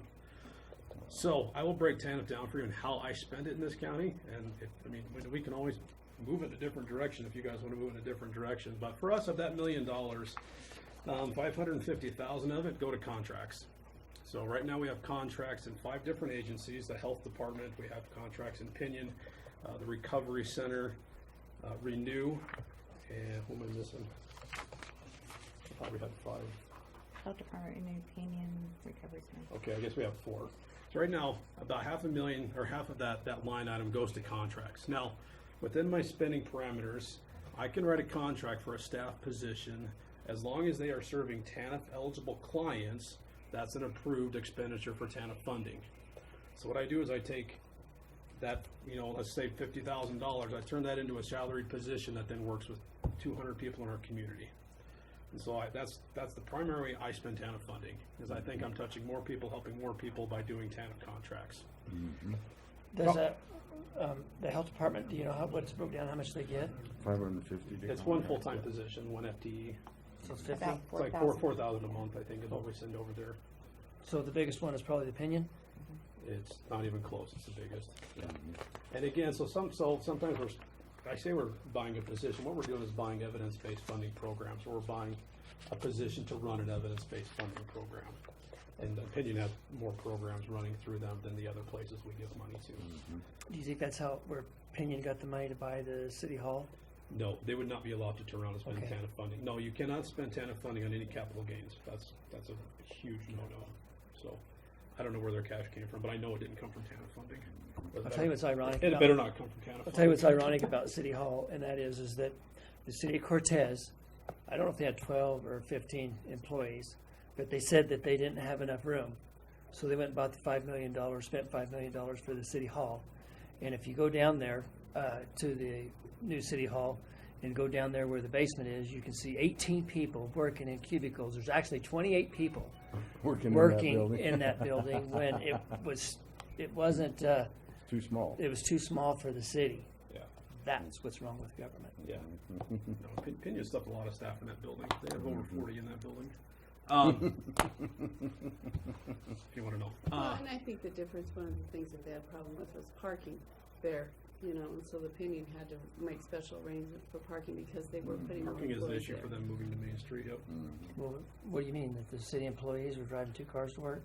No, but I mean, they made Pinion make an arrangement for parking because they were putting that many more employees in More there. employees there, yeah. And what I'm saying is it's ridiculous that you can put 30 employees in there that are working their butts off, but yet it wasn't big enough for 15. It's a matter of perception, Mr. Super. Oh. So when you look at my overarching budget, you'll see that we put $750,000 into Colorado Works. Now that's TANF funding, but we spend probably half that on actual TANF Works. So what happens is that's straight cash assistance to our clients. Now there's 2 sides of this coin, and I'll publicly talk about it because I'm here to do it, but I hate it. I hate cash assistance programs to clients because I don't feel like it's working. I feel like I set my clients up for failure, and I feel like we're wasting those dollars. So the workforce participation rate in Colorado needs to be 35%. In Montezuma County, it's 14%. I can't get these guys to work. And I don't know if that's my fault. I don't know if that's the community not having jobs. I don't know where you want to point fingers. But, you know, that's a C-step measure this year is the workforce participation rate because it puts the state's money at risk for getting TANF dollars from the federal government. What is that number? Is it 400 and some dollars? What's that? How much money is it for the cash 750 assistance? and 750,000 into that town. 750,000 is what I set aside for it. But in the end, like we spent 28,000 last month, I think. But isn't there a set number that you can give to a family a month? Yeah, so that's a whole sheet of math depending on how many people are living in their home and children, and that's not a standard answer for that. It's, you know, but the biggest problem with TANF is, so in 1996 when this started, this existed to cover a 3-month gap, right? Because we didn't want working people who lost their job to lose their car, to lose their home. And so for 3 months, they could get cash assistance to help them because that was the average time it took them to find a job. There are now boundaries where you can be on TANF for up to 5 years. So, again, I think it sets people up to fail. They become completely dependent on my office handing them cash, and then when they don't get that gainful employment and they reach their term limit, we cut them off, and now they're in a worse place because essentially we were their job instead of going out and getting one, if that makes sense. So I you know, and the state kills me on how few dollars I put out in cash assistance to clients, but I don't think it's working. So they're wanting to raise that. They are. Oh yeah. And that was a big fight at CCI here a couple of weeks ago. Yes. Because they're like, well, where are you going to get the other 200 a month? I don't know. They had a certain. I thought they said 400. Maybe it's a family of 2 or 4. I'm not sure what the number was, but they were trying to use it to like go from 400 to 600 and some dollars. Yeah. If that adjustment goes through, you can basically make up to like $16 an hour and still qualify for a lot of things in house. I'd be making $16 an hour at a job and still. If you're a single parent, yeah. So. So that was the whole COLA fight, right? COLA is the cost of living adjustment. Yeah. They wanted to provide a cost of living adjustment in Colorado Works that paid out more than what they were paying for cost of living. When I said, well, my staff didn't get a cost of living raise, I have a hard time voting for a COLA raise. But that's me. But that's me. How could you? So Colorado Works is where we spend. What did we come up with? What's the number on for Works? The total number? Yeah. For the month? Well, it goes in. It's around $25,000 to $20,000 a month is what we spend on direct cash assistance out of that $1 million. The last place that you can spend TANF is for preventing out-of-home placement. So we spend TANF money in emergency services based. You know, we'll get a family hotel for a weekend in between houses, or you know, we'll fix a car, make a car payment. We'll do little things like that to keep them from us having to take their kids on. So we use it in a preventative manner. And then the last place that they're wanting us to really spend over is in CCAP, which is the Child Care Assistance Program. Now for us, we've never been overspent in CCAP since I've been here, so I haven't had to face that as a problem. Now we've gotten to the point where we're down to maybe 5 slots, you know, paying for about 5 kids. So we've gotten that close, but we've never been a county that's had to go to a wait list. Lots of counties in the state are on wait lists for CCAP, which the state says is unacceptable. Spend your TANF reserves and pay that out. So whether or not you guys want to fill out that survey is completely up to you. I would love if you put a comment on it that we don't want any changes here. We appreciate the flexibility in spending this money, because that's an important message to get to the state. Because if they come in and say, well, you can only spend 25% of your money on contracts, or if they come in and start regulating how, on a percentage basis, how I can spend that becomes a big deal. I think that's the position that CCI is going to take. Good. That makes me happy. I'm sure they've heard that from the directors. I hope they've heard that from the directors, because, you know, for me, what separates the good directors from the non is they know their money. They know how they can and can't spend it, and they move that stuff around and make sure that they stay in the black, and they don't break the rules in spending, but they do what they can. And so every time they take away flexibility from us, it just makes it that much harder to stay on point in our balance sheets. So that's kind of TANF in a nutshell. That's kind of how we spend it here locally. Who's going to send us this survey? I was under the impression you guys had already received it. I haven't received it yet. Have you not Was it received a it? paper copy? Really? Oh. I was under the impression you And guys already I had already it. started a fire with it then. Yeah, me too, yeah. Was it a paper thing or was it an email? Do you recall? Here's an email. It should have been an email with like a Survey Monkey link. Hmm. I just copied it all. Well, maybe I disregarded that. I could have. Well, half the directors did too, so you weren't alone. But I filled it out. I'm not afraid to tell them how I spend my money because I think we do a good You're job. the one with that it. should You know, fill the survey out. And I filled it out because I'm not scared. I think we do a good job with what we have. And if they want to take those rules away from us, it's really going to handicap our ability to stay in the black on all our money lines. So. And then start telling them that if you're gonna change this, then this is what we're gonna lose, or this is what we're not gonna provide anymore. You know, be black and white about what those changes are gonna do to you. And so again, to keep this stuff in perspective, as a medium-sized county, we're allowed to have 250,000 in TANF reserve, and that's all we have. It's max. That's the most I'm allowed to keep. Well, TANF funding's $1 million. Well, how much overspend are they wanting me to? Because 250,000 doesn't cover that million, That's and a it certainly quarter. doesn't cover it year to year. Because once you spend your savings down, it's no longer sitting there. So I'm completely against the idea of mandated spending out of our TANF reserves, but that's the fight that's happening out there right now. So we're on your side. Yeah, well, I appreciate that. So, does that help with that survey? Yeah. Okay. Can I ask you a question? So Yeah, of course. you said that if it did go up, that it would be $16 an hour and you would qualify for the cash assistance. What is it now? Do you know how much it is now for an hour? I mean, $10 an hour, $9? Do you know? No. It's a formula. It's 230% of poverty, right? So, or that's what they're wanting to push it to, is 230% of poverty. Okay. So you got to go back to the calculated poverty line for that individual household, right? Is it one parent, two parent, how many kids? So you got to figure out that math, multiply it out to 230%, so they can earn up to whatever that amount is.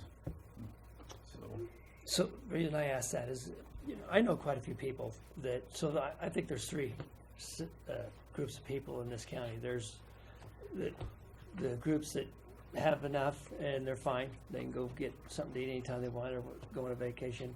And then you have the people that are extremely poor that are using your services. But I think there's a segment out there.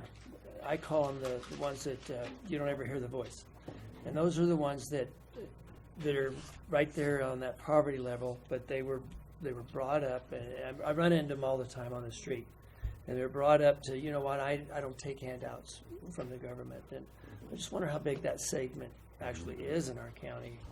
Well, so, Hunger Free would tell you, I'm only serving 50% of those eligible for food stamps. So they would tell you it's pretty significant. And right now we have 9,000 total clients. We're touching 1 out of 3 people in Montezuma County right now. Oh my God. And the state's telling me that I'm not even close to doing my fair. 1 out of 3? Yeah. Well, right. Yeah, 27,000. You're right. Yeah, you're absolutely So right. raise that to, what, 200% of poverty? Right. So that's what I talked about that last time. That they're telling me it would only increase my caseload between 2 and 4%. But again, 4% is another full-time employee that they haven't offered to pay for. Yeah. So Well, these people that I'm talking about are never going to come to you. correct. They're not. You're The right. only way to help them is we got to get them Trying jobs. to work Better paying jobs. Yeah, better paid, because that's what they wanted. Right. I agree.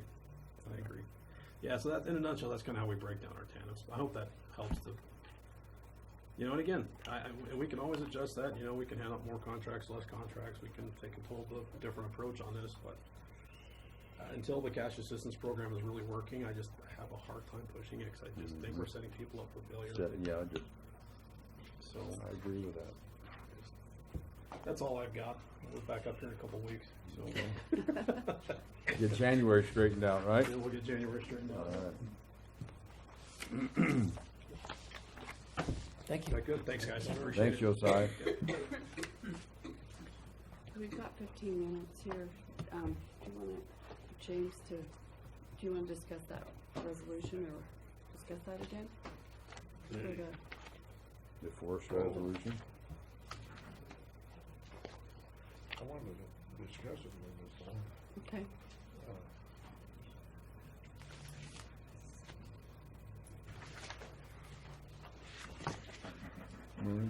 Morning, James. I'm just gonna go ahead and pass these around right now before I sit down. Fingers will work. There we go.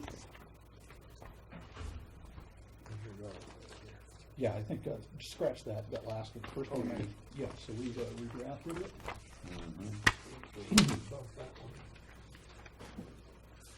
I lost my pen, I may have to borrow one from Melissa if we got some notes, but maybe not. Okay, so, I took another crack at this draft. So this is draft 2. Basically, what I did with this one is I took any references to Montrose Forest Products, that specific business, out to try to make that kind of just a little more even for everybody. You'll have to just kind of read through the changes, I guess. It's not a whole lot. It's mostly just stuff that's been subtracted. James, what is the purpose of this? Do we right now limit the weight? Is our rules basically you have to comply with whatever CDOT's weight limits are? I think our rules, I don't know what our rules are right now. Can any of the commissioners? Well, you can buy an oversized permit, and then you can go wherever you want. Well, I say not wherever you want, but On state roads. Well, yeah, I understand about state roads, But nothing- the question was about Montezuma County roads. And I'm not aware of any. I'll tell you what I'm worried about this resolution, and that is that we are narrowing the scope about, in my opinion, about the logging in our community. There's so many variables to this. We were talking about these road use, or which roads that they're going to use, and that we would have designated roads. And what happens if Montrose, the mill there, makes a deal with Clay Tilia and sells him 30 loads or 50 loads? And because of the designated route, we have made that timber cost more money for Mr. Tilia that owns the local mill, because we have designated a route where he doesn't want to go that way. He needs to go another way that's a lot closer to his mill. And I'm just throwing out different scenarios. This here looks like I like the advice that our lawyer gives us. He said sometimes it's better to, well, maybe I shouldn't say that. Sometimes you shouldn't be so precise on what it is that you want to do, because then you dig yourself in a hole. And that's what I'm concerned about this resolution. This doesn't designate routes or anything like that. This just. There is a spot in here where it says on specified roads. Yeah, that's whole section 2. Look at that. I'm concerned about too. I mean, I share Commissioner Sukla's. I mean, this is, if you take out section 2, then basically it's just a policy statement, which is up to you all whether or not you want to put that policy statement in writing. I don't know where all the numbers came from. I mean, I certainly can't vouch for them. I trust them, but 80,000 acres, Ponderosa Pond. Yeah, what if they sell 75? What if they sell 100? The thing is you could go out on the street and you could ask anybody that's lived here very long, and if you ask them if these 3 commissioners supported the logging industry, I think it would be a slam dunk that they would know that. I just don't. So I was asked to craft a resolution last week. Do we need this resolution at all? Well, that's what I'm asking. Or maybe Norm asked for a letter of support. I guess maybe we took this one step further, rather than a letter. Am I correct, Norm? Was that kind of your thrust at the beginning? Was a letter of support for your activities and the Forest Service activities? Given that we're willing to invest $20 million, we would prefer a resolution so that we know that we'll be able to haul at those weight limits.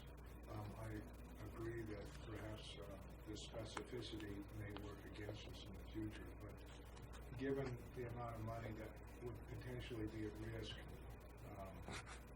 we would prefer something a little more than just a letter of support. But your primary concern is the weight limit, right? Yes, absolutely. Well, then, should we narrow this resolution and make it, and just, I think I see where you're coming from.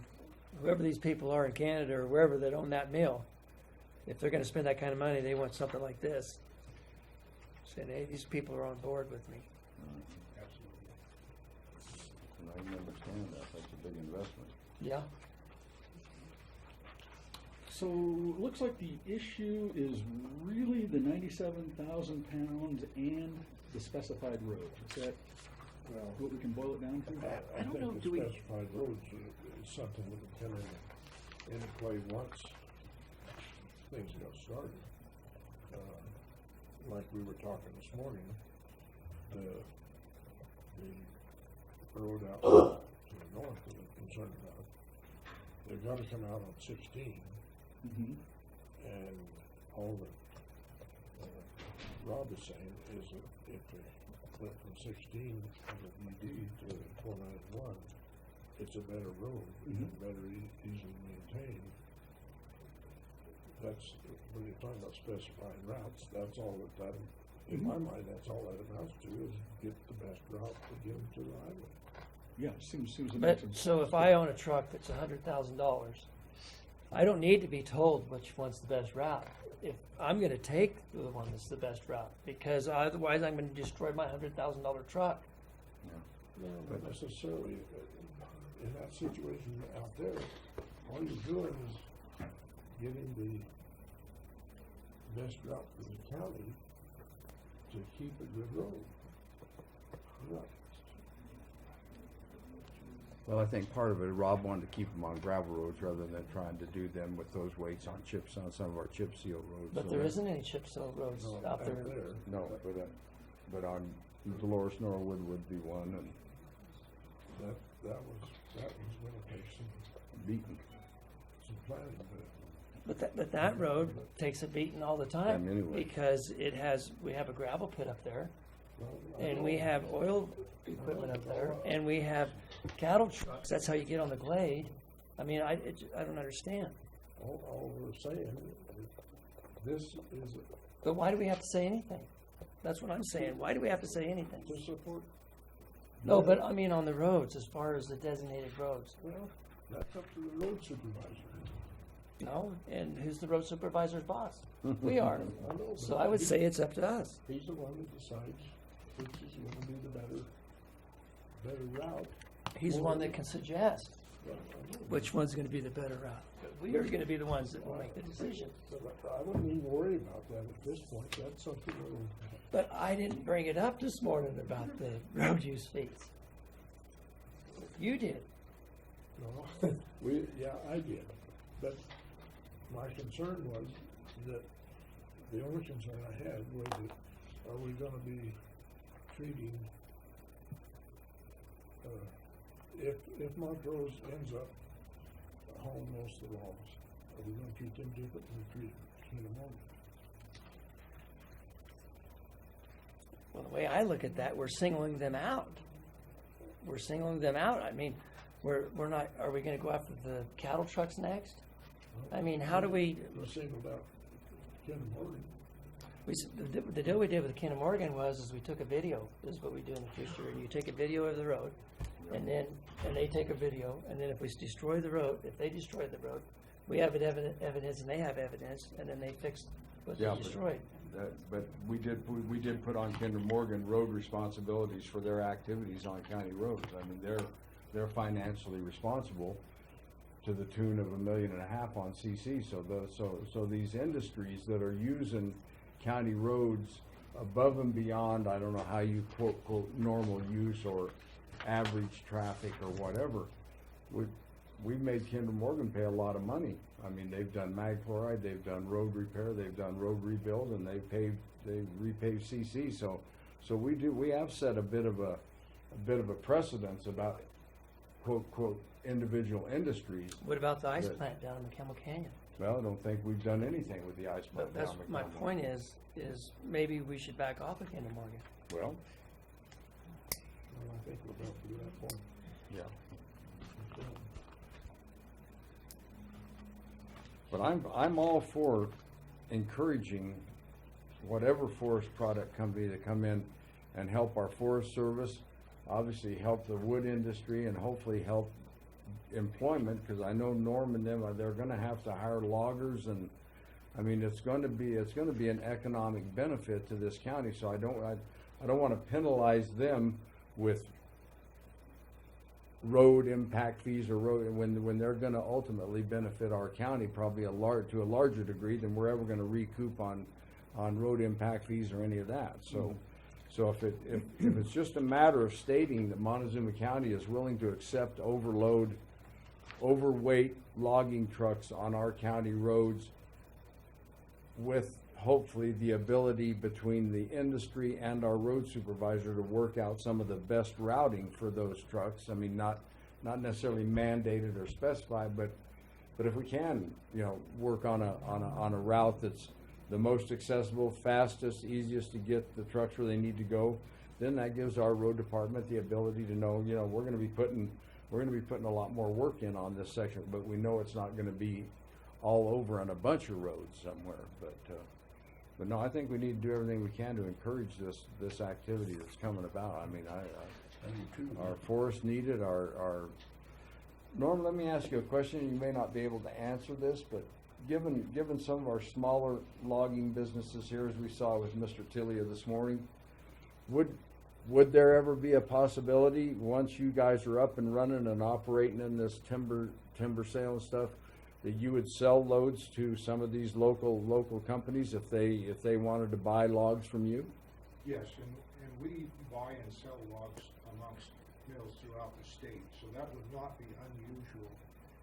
May I also add that our timber is a renewable resource, and Mr. Tillia seemed to be of the impression that we cut it and it's gone.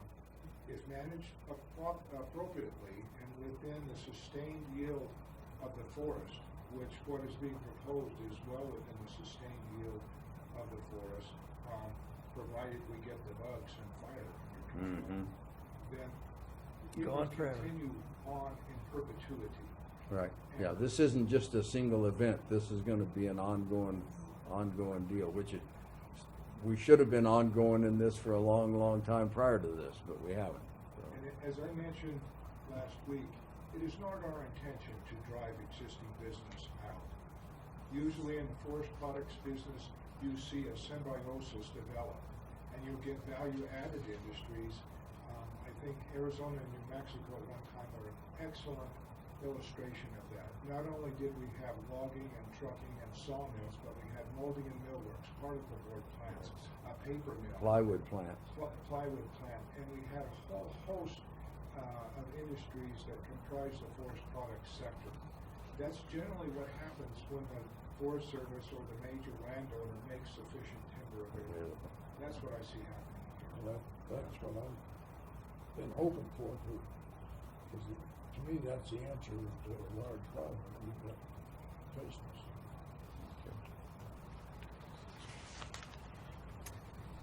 So with regards to this resolution,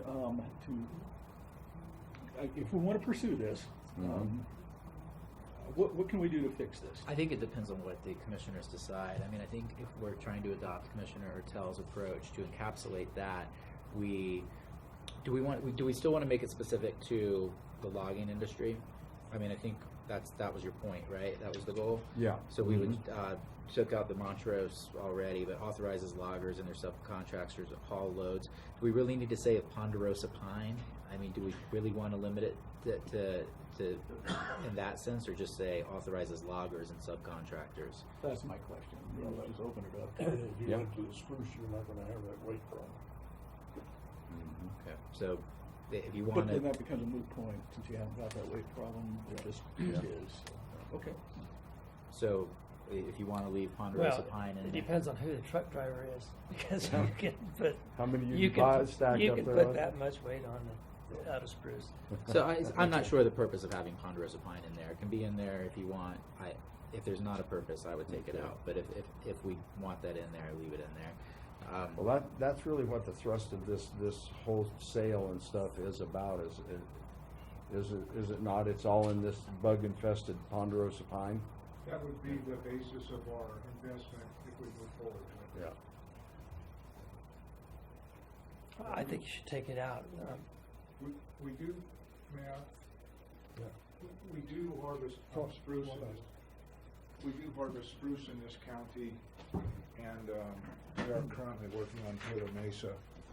And if we're working in dead spruce, then the weight factors are such that it's difficult to come up to legal weight. In green spruce, we can, and it would be a benefit to us and the industry as a whole if it were not specific to ponderosa. Ponderosa, okay. Well, then Yeah, thank you. that clears that right up.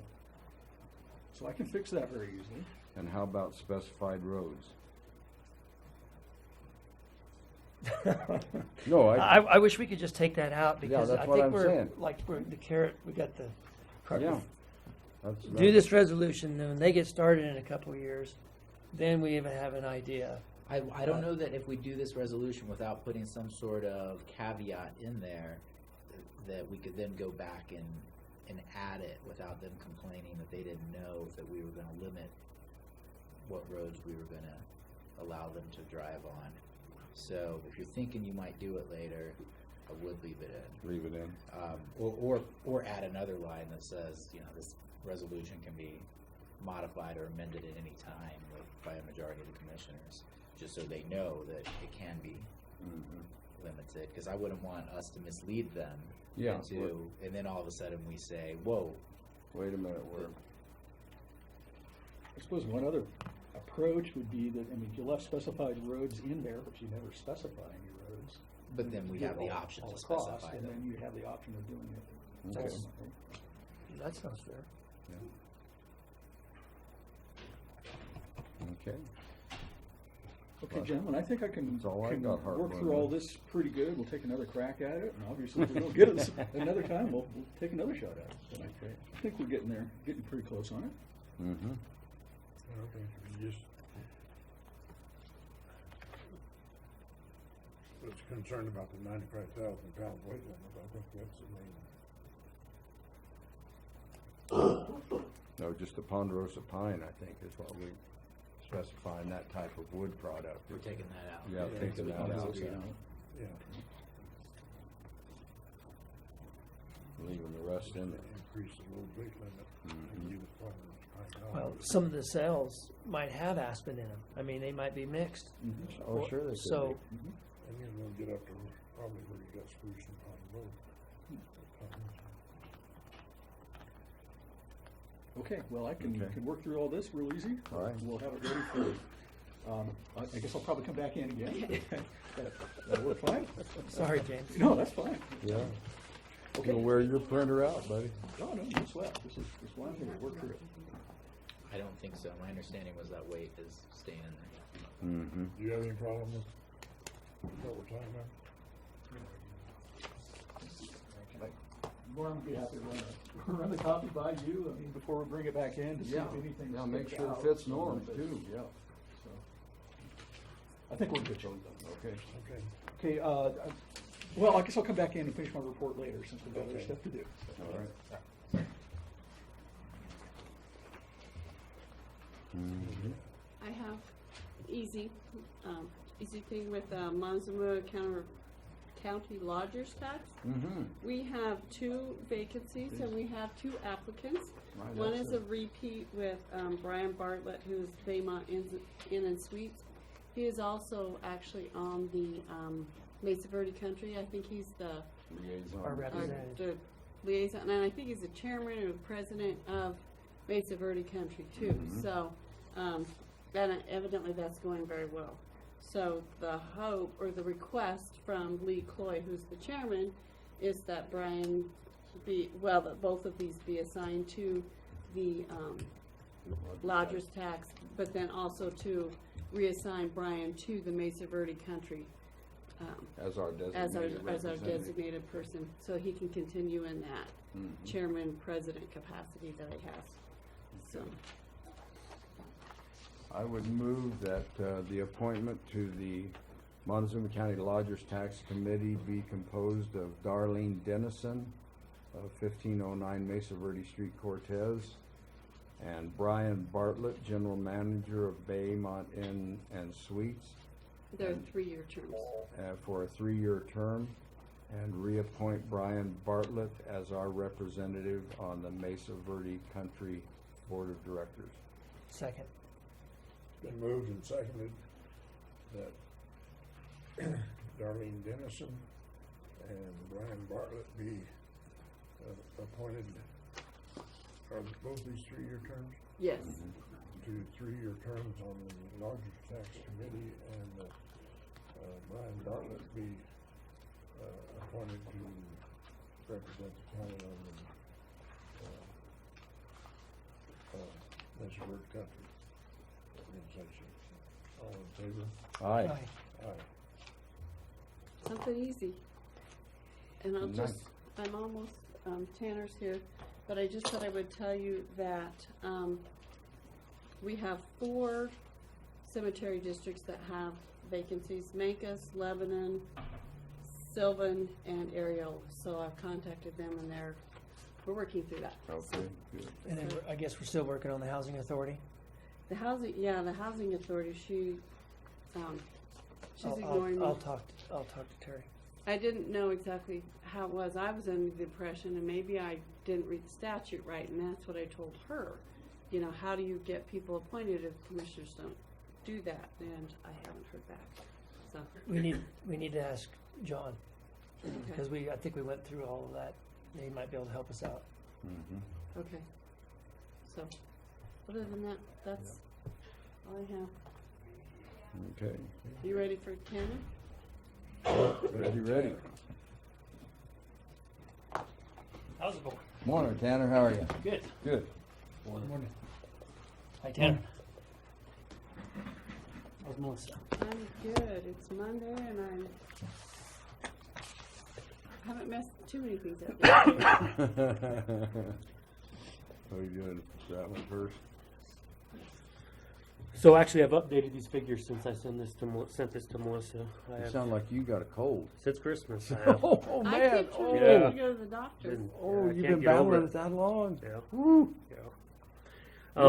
I got $1,680 here to deposit as soon as we're done here. So our updated fairgrounds income to date is $11,950. Great. In 2017, we were $7,417.50. So we're actually up 61%, Gosh, which yeah. is Great. huge. We've been slammed. Yeah. Fairgrounds attendance to date, 2,035 in 2017 for the month of January. We had 1,330. Granted, these are just estimates that I have. Mm-hmm. So we're up right around 53% to the month of January on that. That's Which is a also good why start we the can't year. make it to the doctor. Yeah, 'cause pretty we're much. too busy. Pretty much. Yeah, it's been slammed. From the first of the year up until Ag Expo, every weekend is booked. Now, let me back up a little bit. The weekend before Ag Expo, we don't have booked because we purposely don't book it because we do all of our setup and stuff then. Mm-hmm. So excluding that weekend, from the 1st of January up until then, every weekend is booked. That's good. That's Yeah, great. it's been That's great. great. The 6th of January, we had a commodities giveaway. The 13th of January, we had a tomahawk team roping, which is a new event. They're actually having 3 of them. Mm-hmm. Everything went well with it. They had their first roping. They had 3 ropings that day. 80 teams in the first one, 150 in the second roping, and 30 in the third. So pretty good turnout. The 16th. No, I made the short round in that one, and I was out of the money by 1 hole in that one. But the 16th, we had the Southwest Ag Conference. It went well. How many people attended that? I think about 50. 50. They said, I think I guesstimated it They at said 50. they said one complaint. I think they were a little cold out there. They Yeah. had trouble getting staying warm. We had them in that archery room, and the only Yeah. heaters we have there are just the little coil heaters up in the Mhm. walls, and that's a pretty big room to heat. Yeah. So, yeah, next year, they might move it to the kitchen, which there's Yeah. more heat available. Yeah, in encourage that them room. to tell them you got a warmer room out Yeah. there. Yeah. Yeah. Then the 20th and the 21st of January, we had the 4 States Junior Rodeo. They actually had the largest amount of participants they've ever had, 119 kids in that deal. Wow. We brought in, I think it was right around $1,300 to $1,400 on stalls and RVs alone on that rodeo. Yeah. And then the 27th was a Navajo Nation Junior Bull Riding, which is another new event. It went well. I think I can't remember if it was 400 to 500 people we estimated total in that. Had a whole slew of kids in that. And then the third, we had the commodities giveaway this last Saturday. And then also on Saturday, we had the Tomahawk Team Roping, another one. it went very well. 100 teams in the first roping, 150 in the second. Yeah.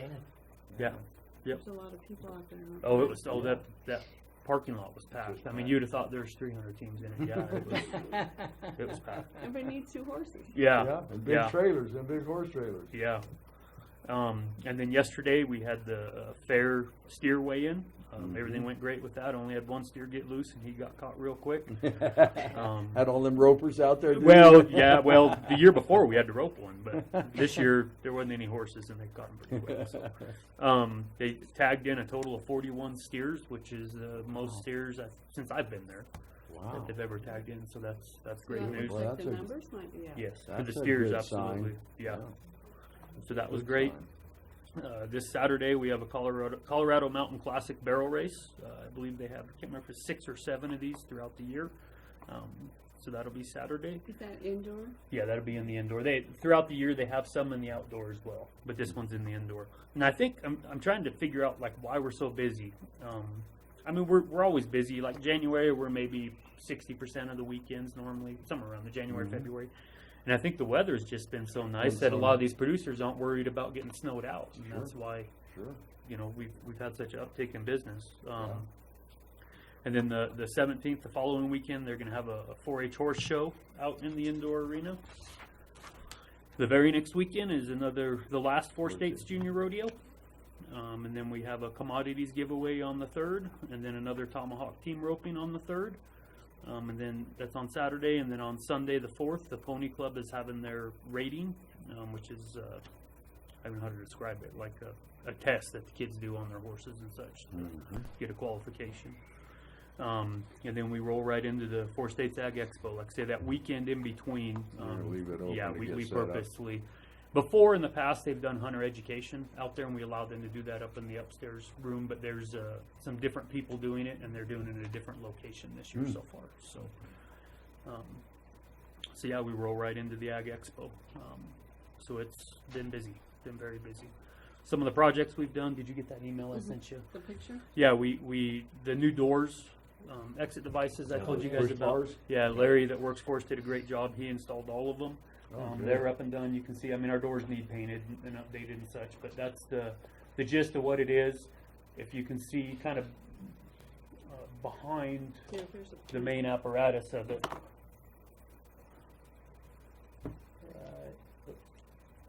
Like right in here, there was all kinds of holes before. So we went to Comfort Air and they made us just kind of flashing to go over there, and it worked great.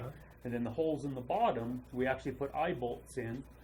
And we don't have them locked, it's just a chain snap there. So every door has that on it except the one by our office, which is the door we come in and out of every day. So it's just an extra layer of protection. Security. Yeah, somebody trying to break in. And then it's easier for us too to go through. What I worried about is if we didn't have that on there, all of our night practices, which we're not there for, if one kid goes out the door and then, it doesn't slam and latch, we have an issue there. So that way, when those leaders of those clubs go through and clear the building, it's easier to see. They can just see right there, boom, that one's locked, that one's locked, that one's locked. And you said it's just a clip? Just a snap. Something? Yep.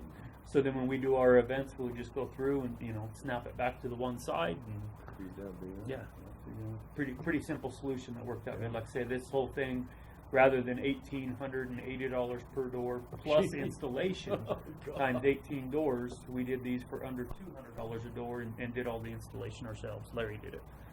So we saved gobs of money there. The nice thing about these too is we can lock them down. If you can see that little hole right there, we just put a little Allen key in there. And yeah, You can open them up. yeah, You it can opens them up lock so you don't open. use the mechanical stuff of them, and that way they don't wear out. So. Yeah. Melissa knows how to do that. No, I don't. I still haven't figured out how to do it down here. Hallelujah, we have a different system. Yeah, so it's kind of easier to go through and open them up and such. And now we're up to fire code. Everything's good. Good. Yeah, so Good that turned job. out real nice. The stand in the outdoor arena, that project is done for the most part. It's a little ongoing. I'll explain. We added around 600 tons to the outdoor arena, and then we have 600 tons in another stockpile, which is great. That was donated to us, value of around $20,000. from So Lemon you got a Ridge. 600-ton stockpile, not only Yes. have you got your arena treated, Yep. wow. So we have that sand moving forward if we need to add it to our another, indoor arena, if we need to add some to the roping boxes, some to the outdoor arena. Or in the other buildings, what we've done before is we put sand in there and then we compact it and, use it for different things. It's Wow. diverse. Where So is it located? straight south of the indoor arena, kind of by our manure pile right there. So we put it there, figured it would be out of the way. Yeah, it's great for us moving forward. So what we worked out there with Weminuche, we had one sign available in the indoor arena. So they'll have a sign valued at $300 a year, divided by $20,000. So I'm pretty much infinity. They're going to have a sign. Yeah. As a thank you, Sure. So that was a great thing they did for us. So and that sand, so we added about 3.5 inches of sand to the existing dirt. And the issue is you don't want to go straight sand, 6-8 inches of sand in an arena, because then it won't pack. It'll just won't have a bottom to it. The horses will be bogged down. So we did a bunch of tests, just kind of redneck tests and buckets and stuff, trying to get the right consistency, and figured that was to where we'll go in and we ripped up the existing dirt from underneath, which is sand and some clay, probably a half mix, to mix it in with this sand to get it to be the right consistency to pack for all of our different events. If every event wants the ground different, whether it's a barrel race, horse cutting, roping. Yeah. The rough stock guys want it pretty hard so their pickup horses don't get wore down. So we're in the process of still mixing that in to get it right. It's getting better. It's still pretty deep and it's not binding how we want, but it's just going to take time to mix that dirt in and get it mixed correct to get the consistency right. And that's indoor and outdoor? No, or just the outdoor. Yeah, the indoor, the ground's great. Yeah, because it's covered and it's perfect. So yeah, we got that project, and it's like I say ongoing to mix it in. But we opened the arena starting last week with the weather, which is crazy. But yeah, it's open sun up to sundown all 7 days for the public. There's people out there riding yesterday when we were doing the tag-in for the steers. So Well, that's cool. yeah. Take advantage of it, I guess. Yeah, so that's kind of where we're at on everything, and kind of gearing up, just getting through these events, and then 1st of March we'll start getting ready for Ag Expo and all the trade shows and moving forward with that stuff. So Yeah. Nice, sounds any good. issues or Looks like complaints? you're right on track. yeah, it's going good. It's going good. And then I don't know if Robert. He's not here yet. Yeah, new racetrack guy. So the old racetrack guy does not want to do it this year. So we have a new gentleman that's slotted to be here in 10 minutes. That I just wanted to bring him to you. Typically, we've done that whenever we've had a new race car guy. It's only happened twice, but bring him in, let you guys meet him, and any questions you have. So You were on pretty and so happy forth. with the guy you had, weren't you? Yeah, we didn't have many issues on our But side. did he just? He Wasn't making money doing wasn't it. making enough Yeah. money doing it. Yeah. He had a rough year for attendance. Yeah, and the weather didn't got him. help him. Yeah. Yeah, and that's what affected our attendance. We were a little over 73,000 last year. We were 78,000 the year before, and that difference of 5,000 was a combination, I believe, of Blackwell's gun show not having the Right. attendance out Right. that it did the year prior, and then also the car races. The weather got them Got 'em a got lot. the spectators. So they're still able to do all their races, but a lot of them they ran through the day, and it's hard to get that out to the public. And so the user agreement, I emailed this to John. The only thing different than any other entity is I added in here an EMT, fire suppression vehicle, and firefighters must be present during any race, test, tune, or practice, and any other requirements made by the producer's insurance company. Now, the one thing in here are firefighters. That's what we typically had requested, an actual fire truck. With the last gentleman, he came to you guys and you agreed that if he had a fire suppression trailer vehicle, yeah. himself and took on that liability, then you were comfortable with that. And I just wanted to review that again with you guys and make sure, 'cause I can obviously take that out, the I firefighter. think if it's adequate stuff to take, if it's adequate protection, I think Yeah. that makes sense. Yeah. Let him But it handle still has EMT. Yes, EMT. Yeah, Yeah, so- we are going to still require an EMT, absolutely. So yeah. Yeah, let him do it. We're looking at 1, 2, 3, 4, 5, 6, 7, 8, 9, 10, 11, 12 race days as of now.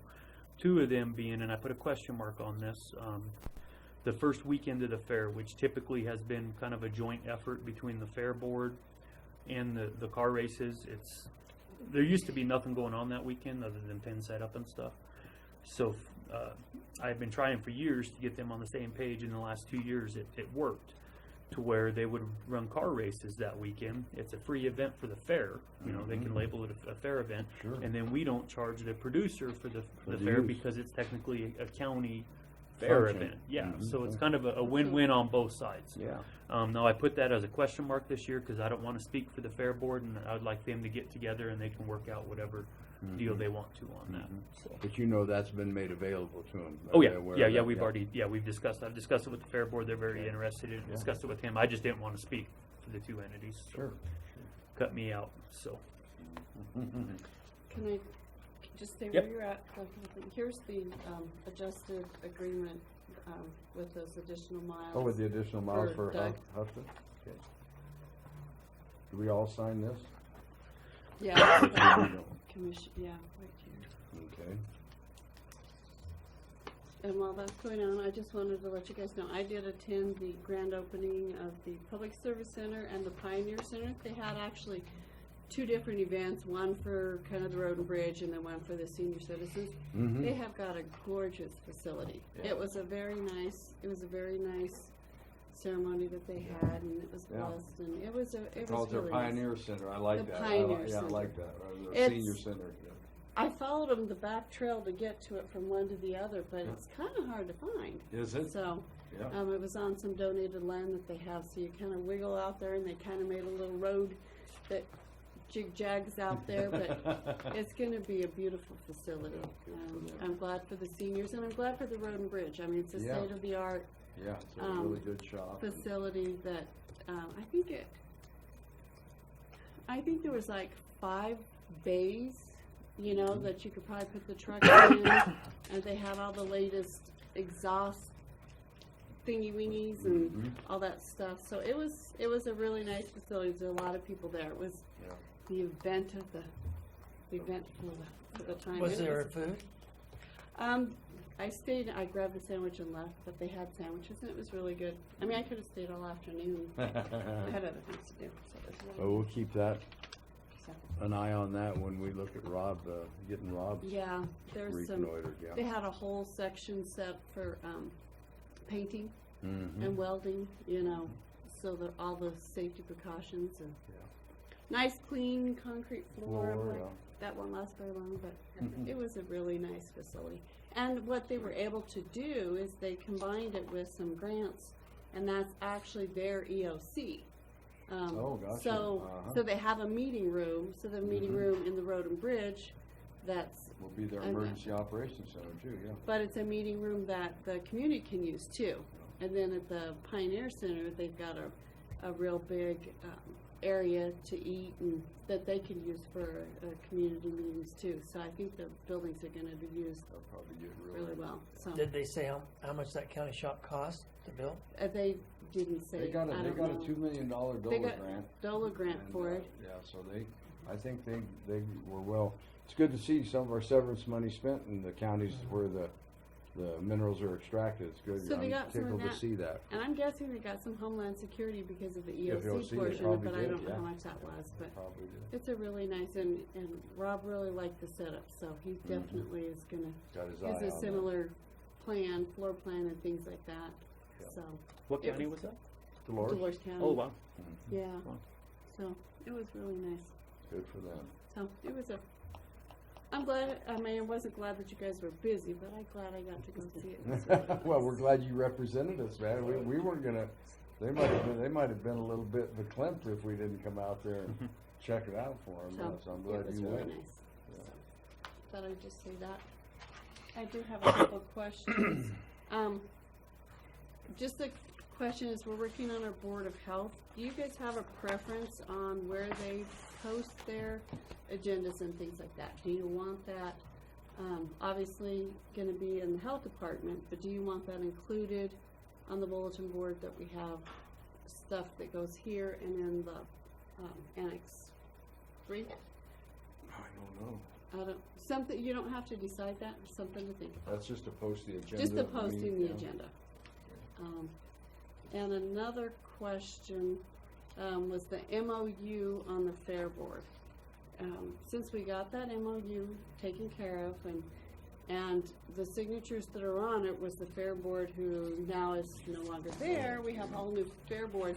Is it something that you want annually to be renewed and the Fair Board members to sign, just so it's a particular reminder, these are your duties, so that we don't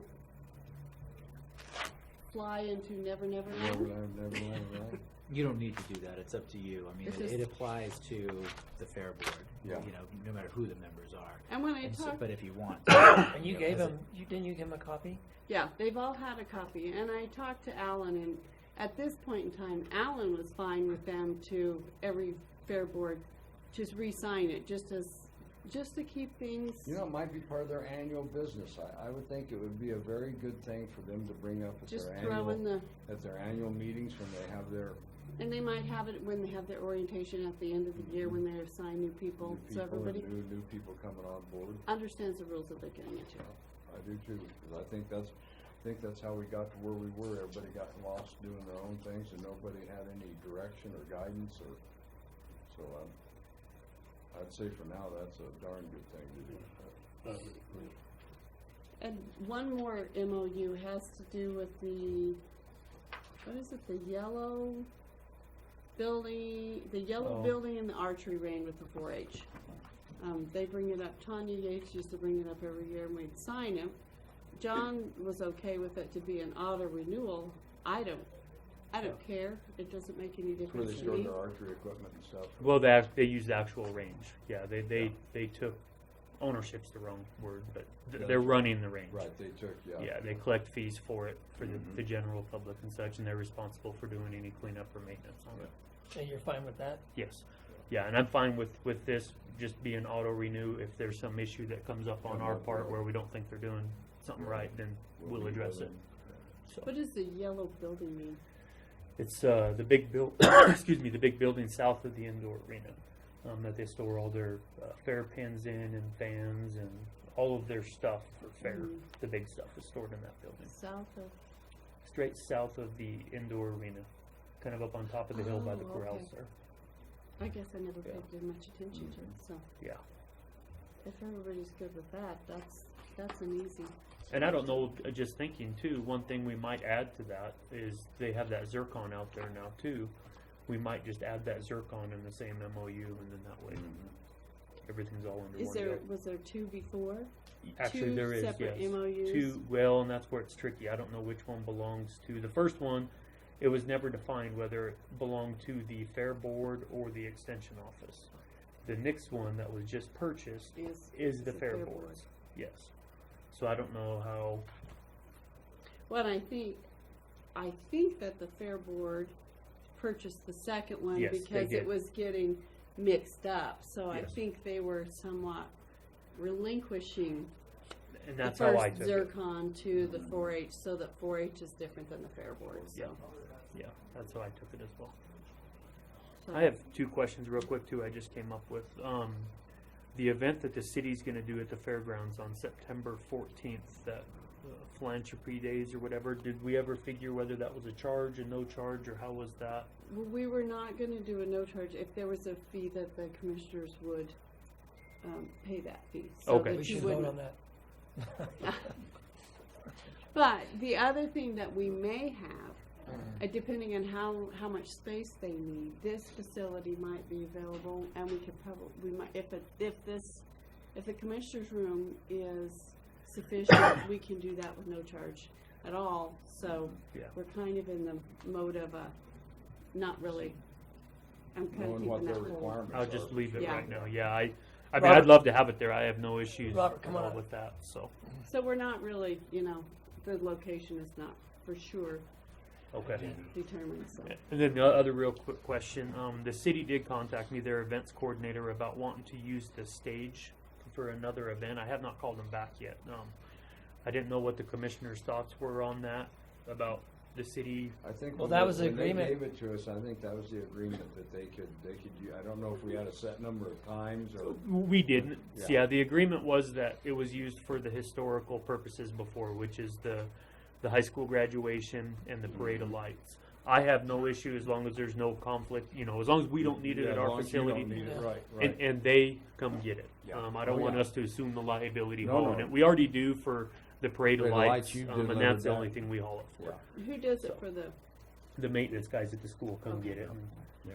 That thing's kind of spooky driving down the road. Yeah, I think as long as there's no conflict. Yeah. Okay. Yeah, yeah, that was part of the agreement, right? Sounds good. Good, how's it going? Good, thank you. Good. perfect timing, we just. Yeah, you finished got our- here just right on time. I was hurrying. We was on a job site, so I was running a little late. Yeah. So, So this is Robert Reed, the new racetrack guy. Didn't know if you had anything you wanted to explain what you wanted to do this year, your plans, or Just we're gonna start on a clean slate, and we're gonna run with it and see what we can do. I know we actually IMCA, which is the sanctioned body that we're gonna be running under, had called me and said, "Hey, Aztec's in the fate of your hands. Do you want them to run or not?" I think, yeah. I told them, yeah. I mean, more car count, the better off we're gonna be. So we're scheduling with them now. And pretty much what we do is their fate, and we're going to put on a kind of a limited schedule this year, just for the simple fact first year want to make sure everything goes right, and maybe next year we'll do something a little heavier. But me and Tanner's kind of talked about the scheduling. We're going to do pretty much one weekend a month, except for in July we got two weekends, but. So a total of 12 races, and just going to try to move forward with it, and make the best we can with the racetrack. So. Make it work the best way you can. Yeah. Have you had experience with running these, Robert? I've raced the very first race when that track opened, when Jimmy Rod opened it up, or the county opened it, and Jimmy Rod ran it. I helped him run it. I helped. Actually, the Montezuma County, when Dante was running it, pretty much me and Michelle ran all the points and everything. So, been around it for 30 years. Long time. So, I think we're coming in not ever having run a racetrack, but I have all the experience. You've been around it a bunch, so. Okay. the Good. best part about it is my husband doesn't race anymore. We do have a couple people Payback. in line for basically our tech-in running the pits, whatnot, that has no association with any other racers as well. So that way there's no favoritism. No conflict of interest. Exactly, no conflict of interest. So, Good. You guys should have a special race where you had the county administrator, Shane Hill, and maybe Roy Hawkins. I would win. Out in the demo derby, That out there in would the be demo fun. derby, yeah. That would be fun. Yeah.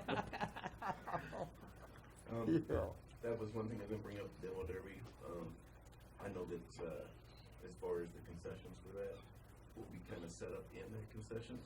I would like to run the concessions for that, just will already be set up Sure. for that. So Sure. hopefully we can do that. And I was approached by the fair board to help set that up, but then there was a shakeup, so I'm more willing to help with that as well. So just because I have the knowledge. So. Yep. And typically, how that's worked, and I talked with Alan with the fair board last week about this. So the fair race dates, I have you down as I'm going to charge the $50 per day deposit, just because I don't want to get in the business of the fair board and you. So we'll do that now, and then if they do approve it, which they sounded very interested in it, approve it, then I'll roll that $100 total to another race, because it would be a fair sponsored event. And then I spoke with them also about getting with you on, now the concessions is pretty much the fair board's call as to who runs it. Okay. Typically that's how it's historically worked. So get with them, work that out with them. Okay. I know a good thing is possibly a trade. What I suggested to Alan is you guys will already have your dumpsters out there. You'll already have your porta-johns. maybe that's some sort of a trade you could work with the fair board to let them use those things in lieu of the concession, or I'm just throwing ideas out there. I don't want to speak for them, but there's those types of angles to be worked out on that. So, And I think they'll be very congenial. yeah. You know, with that, Yep. the fair board is a smaller board this year, so actually taking one thing that they have to be responsible for off, they very well will be happy to have you do Yeah. those concessions, so I don't know. So, yeah. Oh, Do you have good. any questions of county commissioners or me, or okay? Good luck, hope you're successful. Hope you're, yeah. Can you get him Alan's phone number? Yeah, absolutely. Yep. Sounds good. Okay. All right. Well, thank you. Thank you guys, thank you guys. I'll meet you up there. We'll go over some stuff. You can use my office if you want. Okay.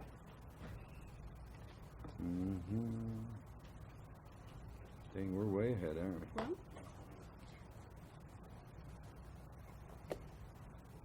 not that much, but No, I'm Derek's sorry, here. I looked at the clock. Derek snuck in over here, so Yep, Derek, I saw him come in. you've been a topic of discussion today. Yeah. Timberlands. And it was all good. Is Connie and Marietta coming? I believe so.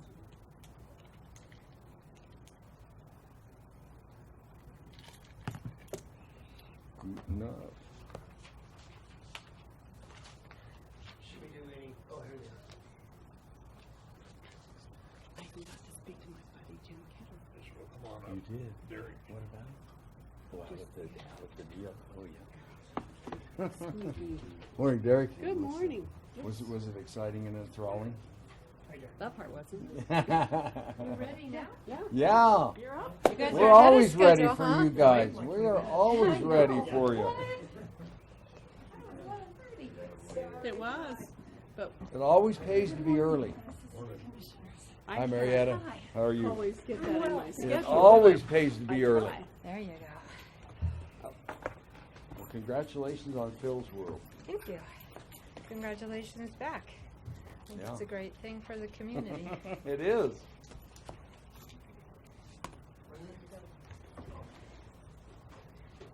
We're very happy. Yeah. Good. Yeah. We need to have that work in other areas as well.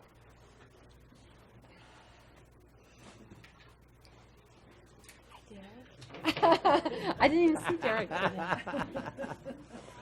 We need to build on that success is what we Always need to do. build on Build on that success. success, yes. Who wants to be first? I can go first. That'd be great, because I just need to get my notes in order. So, just wanted to inform you, that we're going to be re-engaging with the Glade grazing allotment EIS. We finally got through all the cultural resource survey needs for that project. So we should be releasing the final EIS and the draft record of decision here within the next 2 or 3 weeks. Along with that, we'll also be initiating the Mancus grazing environmental impact statement. So we've met with the permittees over the course of the last 2 or 3 weeks, have refined our proposed action, and in the same time frame as Glade, we'll be putting that out for the public to review the proposed action and provide comment on that. So that'll just be initiating that project. And our hope is to have a decision by September or October of this year. We already know what the requirements are for the cultural resources, so we have that all scheduled and lined out to be completed this summer, so that things will be ready to go this fall. Similar to the Glade EIS, we have one allotment that has historically had a really high permitted number associated with it, but we've discussed with the permittee, and he's always been in agreement that number isn't a realistic number. So that one, you'll see about a 40% reduction in the permitted numbers being proposed for that allotment. For the most part, everything else is the same for the other 3 allotments. But like I said, but the permittee is in agreement with that adjustment in numbers there. Any questions on that? Has there been any talks about, and I know it's too soon to tell, but maybe delayed go-on times or anything like that? Yes, they're right now internally having discussions about putting out a letter to all permittees just about the concern, for the dry conditions, that there may be a need for adjustments due to those dry conditions. Usually when we send those out, it starts snowing, so hopefully that happens. Let's get them in the mail, Derek. Let's get those in the mail this week. Yeah, we should have done it sooner. But a lot can happen in the next couple of months, so, we're not in panic mode yet, but we're definitely in concern mode. Boy, you should be. We all should be. And, so the Rico West Dolores project, we've already, received all the objections. That closed on the 22nd for both. One was on the 22nd of December, and then the other was January 16th, I believe, for the plan amendment. So both objection periods are over with. We received about 20 objections on the project level. Part of the EIS, and then we received about 6 or 7 on the plan amendment decision. So we will be having what's called a RORT. What is it again? Objection period, regional objection review team review the project and look at the analysis from a process standpoint, just to make sure that there weren't any fatal flaws or any things that we missed there that would require that we go back to reanalyzing something. So that'll be occurring next week. The following week we will be having the February 22nd is the date, is when we'll be having objection meeting with all those folks who objected to the decision, and the county, is one of those, so you'll receive an invite to participate in that. That'll be from 1 to 5 that day. So if somebody's available and is interested in participating, you're more than welcome. And then, we'll see if, there's any opportunity to resolve people's objections at that point in time. And then after that, if, the decision is upheld as is, and there isn't any significant changes made due to the objection meetings, then we would sign the final decision and move forward. And if people still had issues with the decisions, then their next recourse would be, in the courts. They would have to sue us. So hopefully we don't get to that point, but we'll see how it goes. And then lastly, Liz Payne with Tipton's office contacted, I believe that's her last name, is that correct? That's right, yeah. Contacted our office, and she re-proposed the document that John here had put together, as a possible resolution to the whole Dolores Norwood jurisdiction issue. And I was just asked to, if we, for the most part, put that in our form and format, because we're required to use that, if that's something that the county would be, willing to take a look at and potentially sign. With the caveat that the major difference is that within the items for the easement to be terminated, one of them was the condemnation. That was one way that the easement could be terminated, and as I've discussed in the past, that is included in the law. So just because it's not in the easement form itself doesn't mean, at some point in the future, somebody, could say, well, it's part of the law, and try to, use that portion of the law to terminate that easement.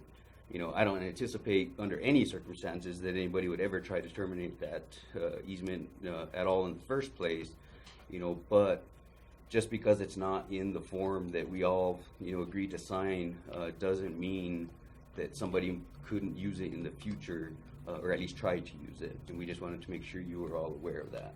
So I think we would definitely look at that and consider it, but we actually asked, or at least I did, asked Liz Payne to include it in legislation. That was our first Right. request. And I don't know if she's gotten back to you or not. We've exchanged some phone calls. We haven't really spoken too much. We've had some emails, but she left me a voicemail on Friday. I left her a voicemail. Same thing this morning. Sure. Well, between I'll let her talk to you and John Whitney as well. He gave me a call on the subject, and he said he'd been trying to get a hold of you as well. I don't know if you guys have connected Same or not. thing. He called me 4:30 p.m. Friday. I Okay. called him back this morning and left a message. So, like I said, I'll just let you talk with them, and they can talk to you about their concerns. Right. But with that, then I can have our regional office folks reformat that document to include the language that you provided, and then see if that's something that we can agree to move forward with. Is there gonna be anything about being revocable in your new proposal? That's what I was saying. I mean, right now it has. You're saying you take it out. Well, bring it- the one I that thought you John said provided. Condemnation is what you were talking about. Well, that's one of the ways it can be revoked or Oh. terminated, if you will. Right. The other two options are, one is that if the county, decides to terminate the easement, or if the easement is abandoned for 5 or more years, which we know would never happen with Dolores Norwood Road. And then the third option was condemnation. So those first two options are still in the language that John provided to us, but the condemnation piece is the one that's missing, of which we, said, well, if that's the sticking point here, that's something that we can look at as far as removing from the FERDA easement itself. But like we said, we just wanted to make sure that the commission was aware, though, that didn't mean that somebody couldn't try to utilize that clause in the future. Yeah. But condemnation is condemnation, and Right. It's an adverse action, so they can do that for any kind of property, right? Right, but I'd like to see that not in that lease agreement, the revocability part of it. Even though it's possible, lawsuits, you can do a lawsuit for anything, so. Well, that's what I'm saying. We would Yeah. take the condemnation piece out. I mean, if you want us to take out that whole clause, well, let me know that. And but most of the other two pieces of the clause are all contingent on you and your actions. So we shouldn't be. I mean, we can take it out or leave it in, but it shouldn't really affect anything. Well, we'll look at it. We'll look at it. Yeah, let's. Okay. Sounds good. Boggy Draw. How's that expansion? Where you at it on the stage? That has just been released. I believe it was released last week to the public. The final EA and the draft decision notice. So we're in the comment period right now, or maybe it opened today actually, or tomorrow. It might be opening tomorrow with a publication in the paper. So then that'll then again open up another objection period, which we did get some opposition to the system from a few folks. So we'll see if they take it as far as objections.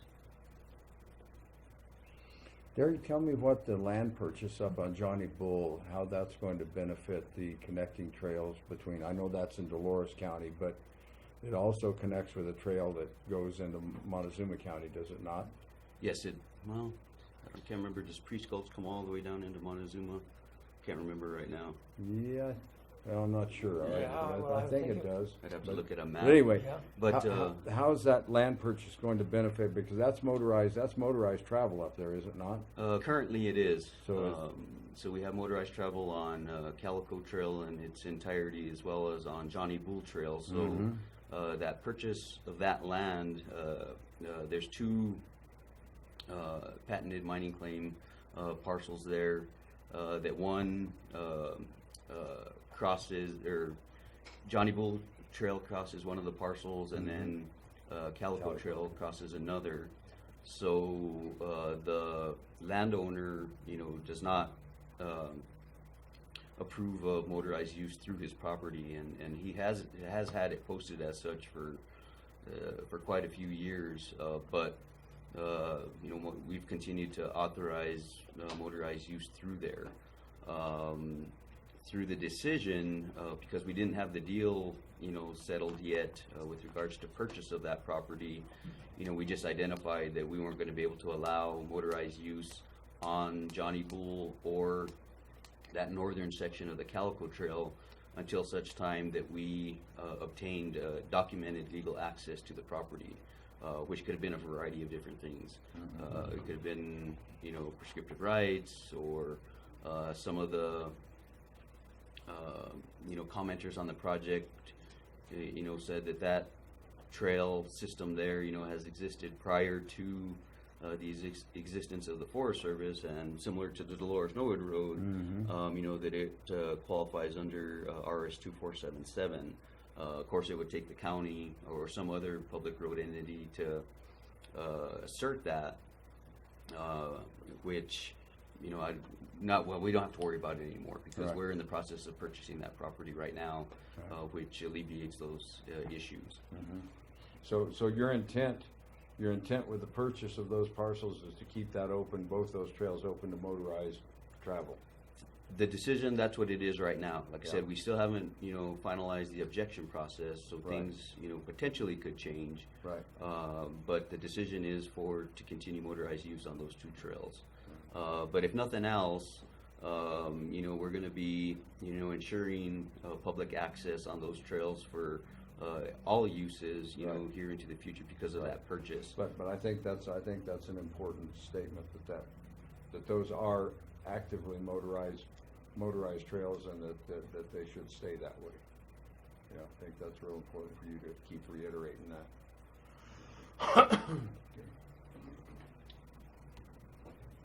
Just go across this way now? Just All right. whichever way the wind's blowing. I don't know, some days.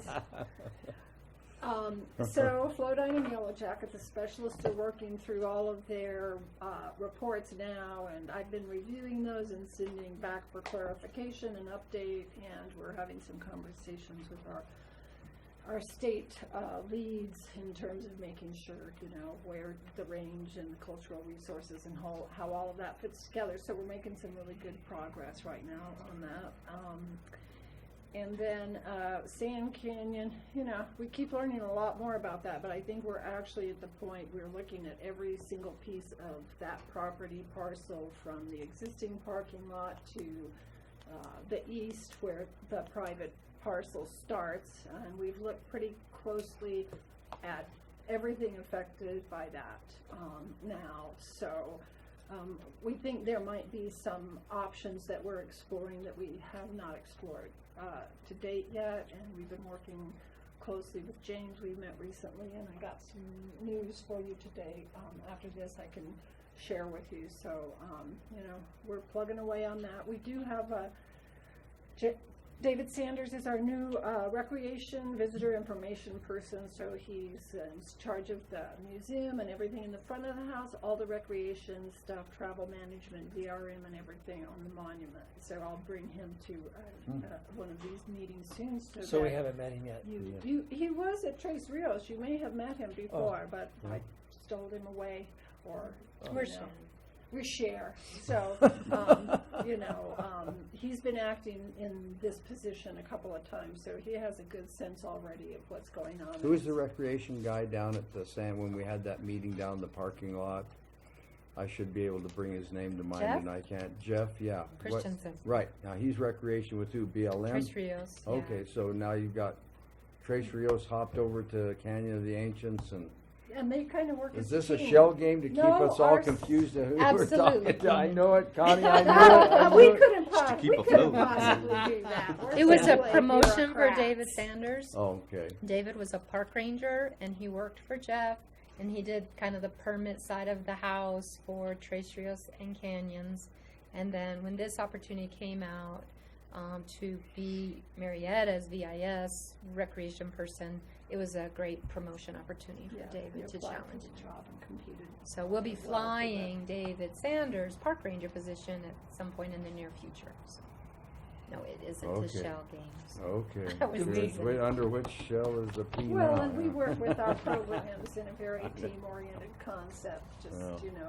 wherever the resources. Except when it's convenient for you to be CANM and her to be BLM. We're all Nary the all two, PLM. nary the, no, now wait. You guys run by different rules. Now, you have different rules than We she has. have more focus and more attention Yeah, because I've we are a seen- national monument. There we and go. because There we go. We have the resources, objects, and values that are lined out in the proclamation. That is, we have a stronger mandate, That's- and there are 5 categories of those. Mhm. That is the cultural resources, obviously, at that landscape level. Mhm. It's raptors. Mhm. It's game birds. Also, it's herpetology. So Snakes and all that, lizards. if ever anybody ever sees a Mason Verde night snake, I want to get a picture. Still looking for that one. But the long-nosed leopard lizard and the spiny desert lizard as well, and then geology is a component, which that's one we don't have to be so concerned about because it's a slower process than the government's. So We found one thing. One thing. Nice. we're also getting ready to redo, if any of you have been to the Heritage Center, we have had a newspaper on Sand Canyon before. And we're expanding that newspaper. We're changing that all up, and we're going to include more information about the monument. So if anybody has any interest or ideas about what should be included in that, it will take all those brochures we had for Lowry and for Painted Hand and consolidate things into one document for the visitor to make it easier on them, to make it less expensive for us to reproduce. So, it'll be like, okay, if you have an hour, here's what you can do. If you have 2 hours, here's what you can do. And it'll talk about loops and other kinds of opportunities. So I think that's been in place for a very long time, the Sand Canyon one. So this is an opportunity to, really look at what we think our visitors and our locals are interested in. So, if you have anything you want, just be sure and just let us know. And if we need to have some discussions around that, we're more than happy to do so. Also, we'll be starting our first night sky program this month. It's on the Sunday closest to the new moon, and you would think I could tell you, but I'm not a Won't witch, be in so February. I don't know when all the There's a no moon we got a no moon moon February. Yeah. It might be March then, but After this look last- for advertising. We're going to ask people who have telescopes in the community and who want to get more comfortable with using those to bring them and have kind of a little bit of a, here's how you do this, and and probably learn from a lot of people who have telescopes. But that'll be coming up. So stay tuned. And other than that, I think everybody's really just nose to the grindstone. We've had great weather, so we've really been trying to crank out our targets and get some of our work done, and get a little more proactive with some things. So Have you mentioned, you talked to James about Sand Canyon. Have you looked at some of those existing parking lot things? Absolutely, and that's what I want to chat with him about. I Yeah, have some he's good got news. he's got some very intriguing designs down there for that, which I think may solve a lot of our problems. Well, I think so, and I think it's really exciting for us and the community to work together to solve these problems for our whole community. So James did it's some been great work. Great work. great to have his expertise as a landscape architect too, and kind of knowing the issues. So he's been really excellent to good. work with, and appreciate his support and his knowledge coming to the table. Other than that, unless you have questions, I think I have one. Yeah. What is your shirt made out of? It's got my eyes really confused because sometimes It's velvet, brown man. and It's blue. velvet. It's like Is that a what it is? velour. It's like Wow. a velvety velour. Looks 'cause like it's velvet. not velvet because it's stretchy, so that's how Yeah, you know but- it's Wow, a that's- velour. I don't know. Do you It's got know the anything? silver sheen and You then the gonna go pewter. and- shopping? Right? Yeah, I like it. I It's- think Larry's looking for a sport coat made out of that. He's looking for a sport Okay, you coat. guys get together later. Beals. I bought it at Bell's. She'll give you the lowdown Locally. on where to go. I shop locally. Bell's. That's what. Thank you. I love it. I like it. I love it. You done? I think Any I'm other done. questions about wardrobe or We're up to you now. We're up. No, monuments? we're up to you now. All right. Not everybody's in a chipper mood today, so. I just wanted to say thank you for your clarifying letter on the consulting parties direction that you've requested to work with the BLM on for the cultural resources side of the house. We appreciate our working relationship on that. I believe that Montezuma County had a very strong role in the Phil's World project, so I think staying engaged as you see necessary is a really important aspect to the way that BLM does business, both at Canyons and at Tres Rios. So really appreciate your commitment to that. Please let us know as we navigate through consulting party, you know, how we might be able to let you know when certain projects are going on. As you had indicated in your letter, it was as you request, and we think that's a very appropriate way to go. So thank you for that. Appreciate it, and we've gotten that out to all the specialists in both the monument and Tres Rios. So,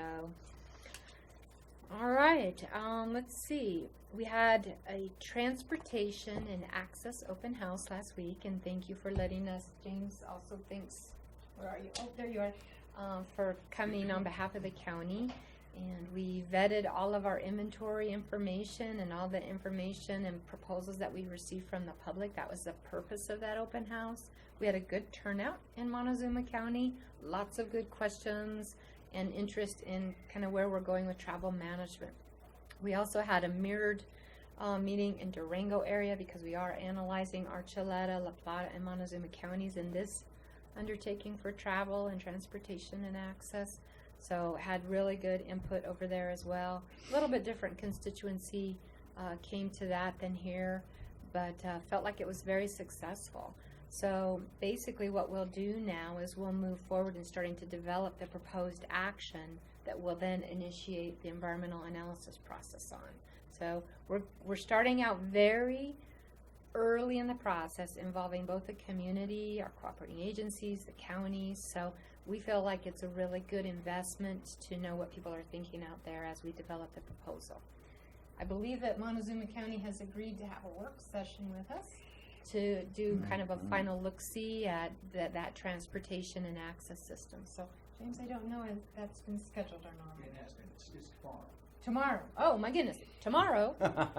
So the really neat thing about that is we're getting your roads people, the GIS people, the trail people. So I think there's going to be some great minds coming around the table to really start looking at, you know, what kind of proposed action we might have for travel and access. So Access, yeah. yes.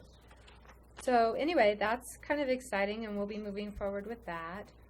One of the things that I have done periodically, and I don't know if you guys remember, I did a leasing for oil and gas leasing. I did a leasing 101 process with the commissioner several years ago.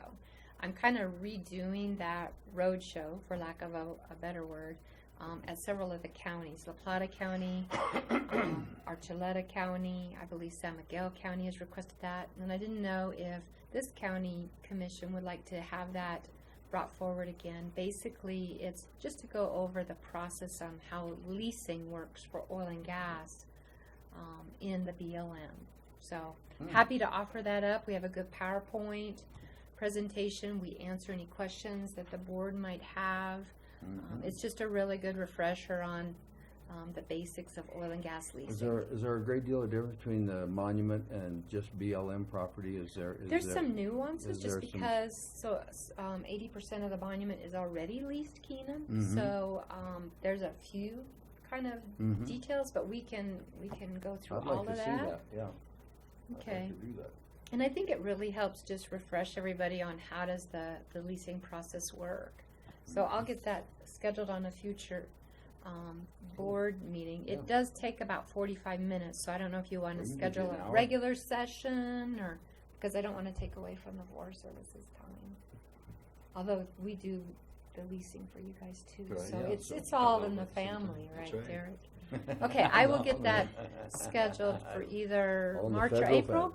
Sure. Okay, good. I think it's a good time to bring that back around the table and have any questions that you might have. Obviously, Phil's World decision rolled out. I signed that on January 10th. We were very excited. We've spent a large amount of time investing in analysis. We feel like we've done a really complete job on that. We've looked at mitigating and protecting all the resources that are important out there to the community, and being very thoughtful about the trail system that we've designated. So we'll be in the future implementing that, hopefully in conjunction with some work with the county, and we'll keep you kind of up to date on what's going on with that, and probably approach you on a couple partnership opportunities. But right now we need to get through the appeal period. So we'll How long does that go, Connie? It's 30 days. 30 days, from the beginning of January or from the? From when people receive the letter. So majority of the people received it on January 10th. There's a couple of people that probably received it a couple of days after. So I would say by the end of February, we'll be solid to start implementing and working with the community on getting things going. I know that we have some volunteer groups that want to do trail work, including our local bike club. Yeah, have they which they're very contacted you and excited. say they're ready to go? They've been ready for 10 years, I think. So, I know that they're already Finally working made with it. Jeff. It wasn't 10 years I as get far as their that. proposal. Their proposal came in 2014, for the record. They've been thinking about it for 10 years. So we're very excited to work both with the bike club and the community. We hope to have some volunteer days, because this trail system is for the entire community. Sure. You know, it's for hiking and biking and, you know, being able to enjoy public lands close to town. So we're very excited to work with the community on that. So let's see. We do have a new assistant field manager coming for Minerals and Relay. His name is Chris Christine. I think I mentioned this a while back, but he'll be here on February 20th. So just around the corner, I'll bring him to our Leasing 101 meeting so you can meet him. And he follows in behind Justin Abernathy, who transferred to our Washington office almost, and I hate to say this, a year ago. It's been taking a long time getting to fill positions, but we're very excited about having Chris join our team. He's most recently from Wyoming in the Rock Springs Lander area. So he's coming with a good skill base, he's got great knowledge, and I think he'll be a great part of our team. And he will do like Justin did, where he works between the Dolores office and the Durango office. His staff is split. That's where I spend my time as well, between those two offices. So majority of our minerals team is over in Durango, and then some of the team is back here in Dolores. So not a lot of changes as far as scheduling goes. The last thing I had was we did, I believe, set in place an agreement in the Weber area, the Weber Canyon area, to do a spraying of weeds with the county. So we are depositing money in order to do some more weed spraying in those areas. So we're very excited. Really appreciate that cooperative agreement with the county in weed spraying. It's all of an issue that we all own, no matter jurisdiction, and so we really appreciate that partnership. We know that some of the grants.gov and some of those databases and how to get your money can be a bit frustrating, but we really do appreciate that partnership. So I think that's all I had, unless you folks had some questions. Will the three of you be at the Cattlemen's on Saturday? Absolutely. Yes. Wouldn't miss it. Will we see all three of you? Or? Yes. Yes. Good. Excellent. I had to miss that. I'm sure James will be there as well. Excellent. Well, we look forward to. We'll be there. Always like the highlight of the year in February, Well, isn't yeah, it? it's a great way to fire off the year. Absolutely. So. Now And we it got an usually election snow- going and on it as usually well. snows there that day too, yeah. Yeah, it does. Well, we can only Gary, hope. get those letters out, and with the cattlemen's meeting, we gotta get a snowstorm in here. I figured with people starting to start calving, That's that it. would bring the winter That- on, but that hasn't even Haven't done even it. done So it yet, has it? anyway, any other Okay. questions? All right, thank you, Commissioners. Thanks, You, everybody. you do work with Bonnie on that weed, the weed Yes, stuff, right? You're in absolutely. tight with her, I do yeah. like that. Good. Oh, we're like this. That's good, that's Yeah. good. We'll see you Saturday. Thank you, guys. We'll adjourn for lunch. Ooh, I gave you 5 minutes to lunch. Wow. I think we ought to take some action on Norm before we go to James left, didn't he? I didn't know if you got that, Did he? if he got it Just find reprinted out. or Let me go not. find out. That resolution. Can I ask where the work session is tomorrow that she mentioned? I do not know, I've not been invited to that, I think it's with the I don't have that on my calendar. It's not a, Casino. Yeah. Where the casino, Larry? James will know. probably I tell us didn't- when he I comes didn't in know right about now. it. That's me. James Dietrich will But was probably. this the first time you all? First had time I heard knew about it, and I think it must be with other entities other than the commissioners. I think Yeah. it's with trail people and different, I think it's with Yeah. other entities. So that's the first I heard about it today. It sounds like Connie didn't know it was tomorrow either. No, it sounds like it kinda got her attention, yeah.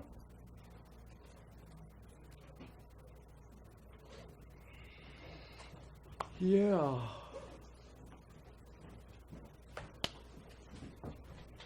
Have you Oh. seen it? No, I mean not the new one. Try round 3. Thanks, Larry Don. Yeah, round 3.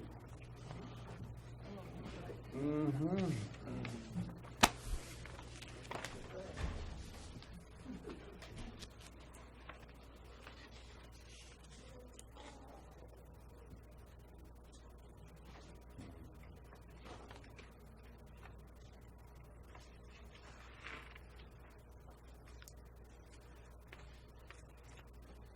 Have you looked over this current one? I find it satisfactory to Marcus. Okay.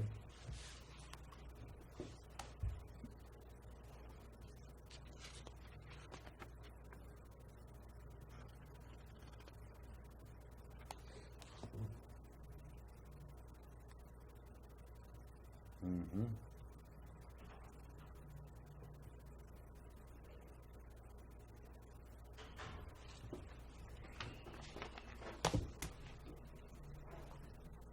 Looks good to me. Me too. Looks good to you, Norm? Yes. You're- There's a double and in there, and.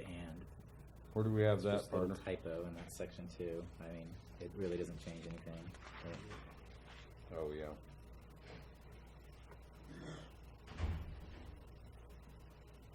That's not material malfeasance, so.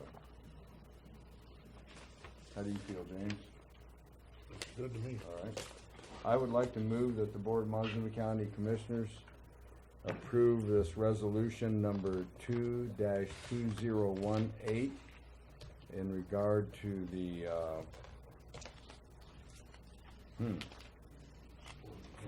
support of the Forest Service and the timber industry. Second.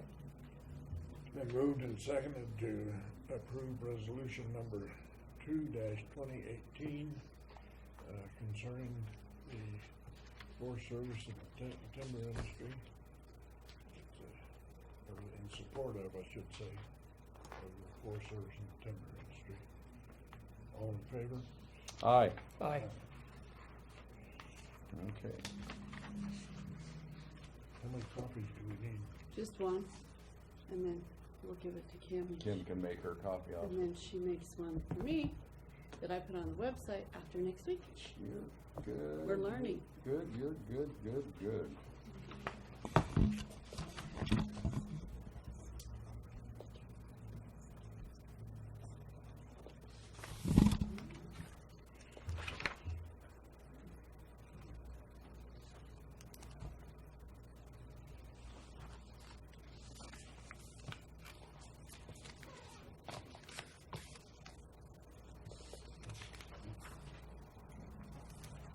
Does it matter that you did this after you adjourned?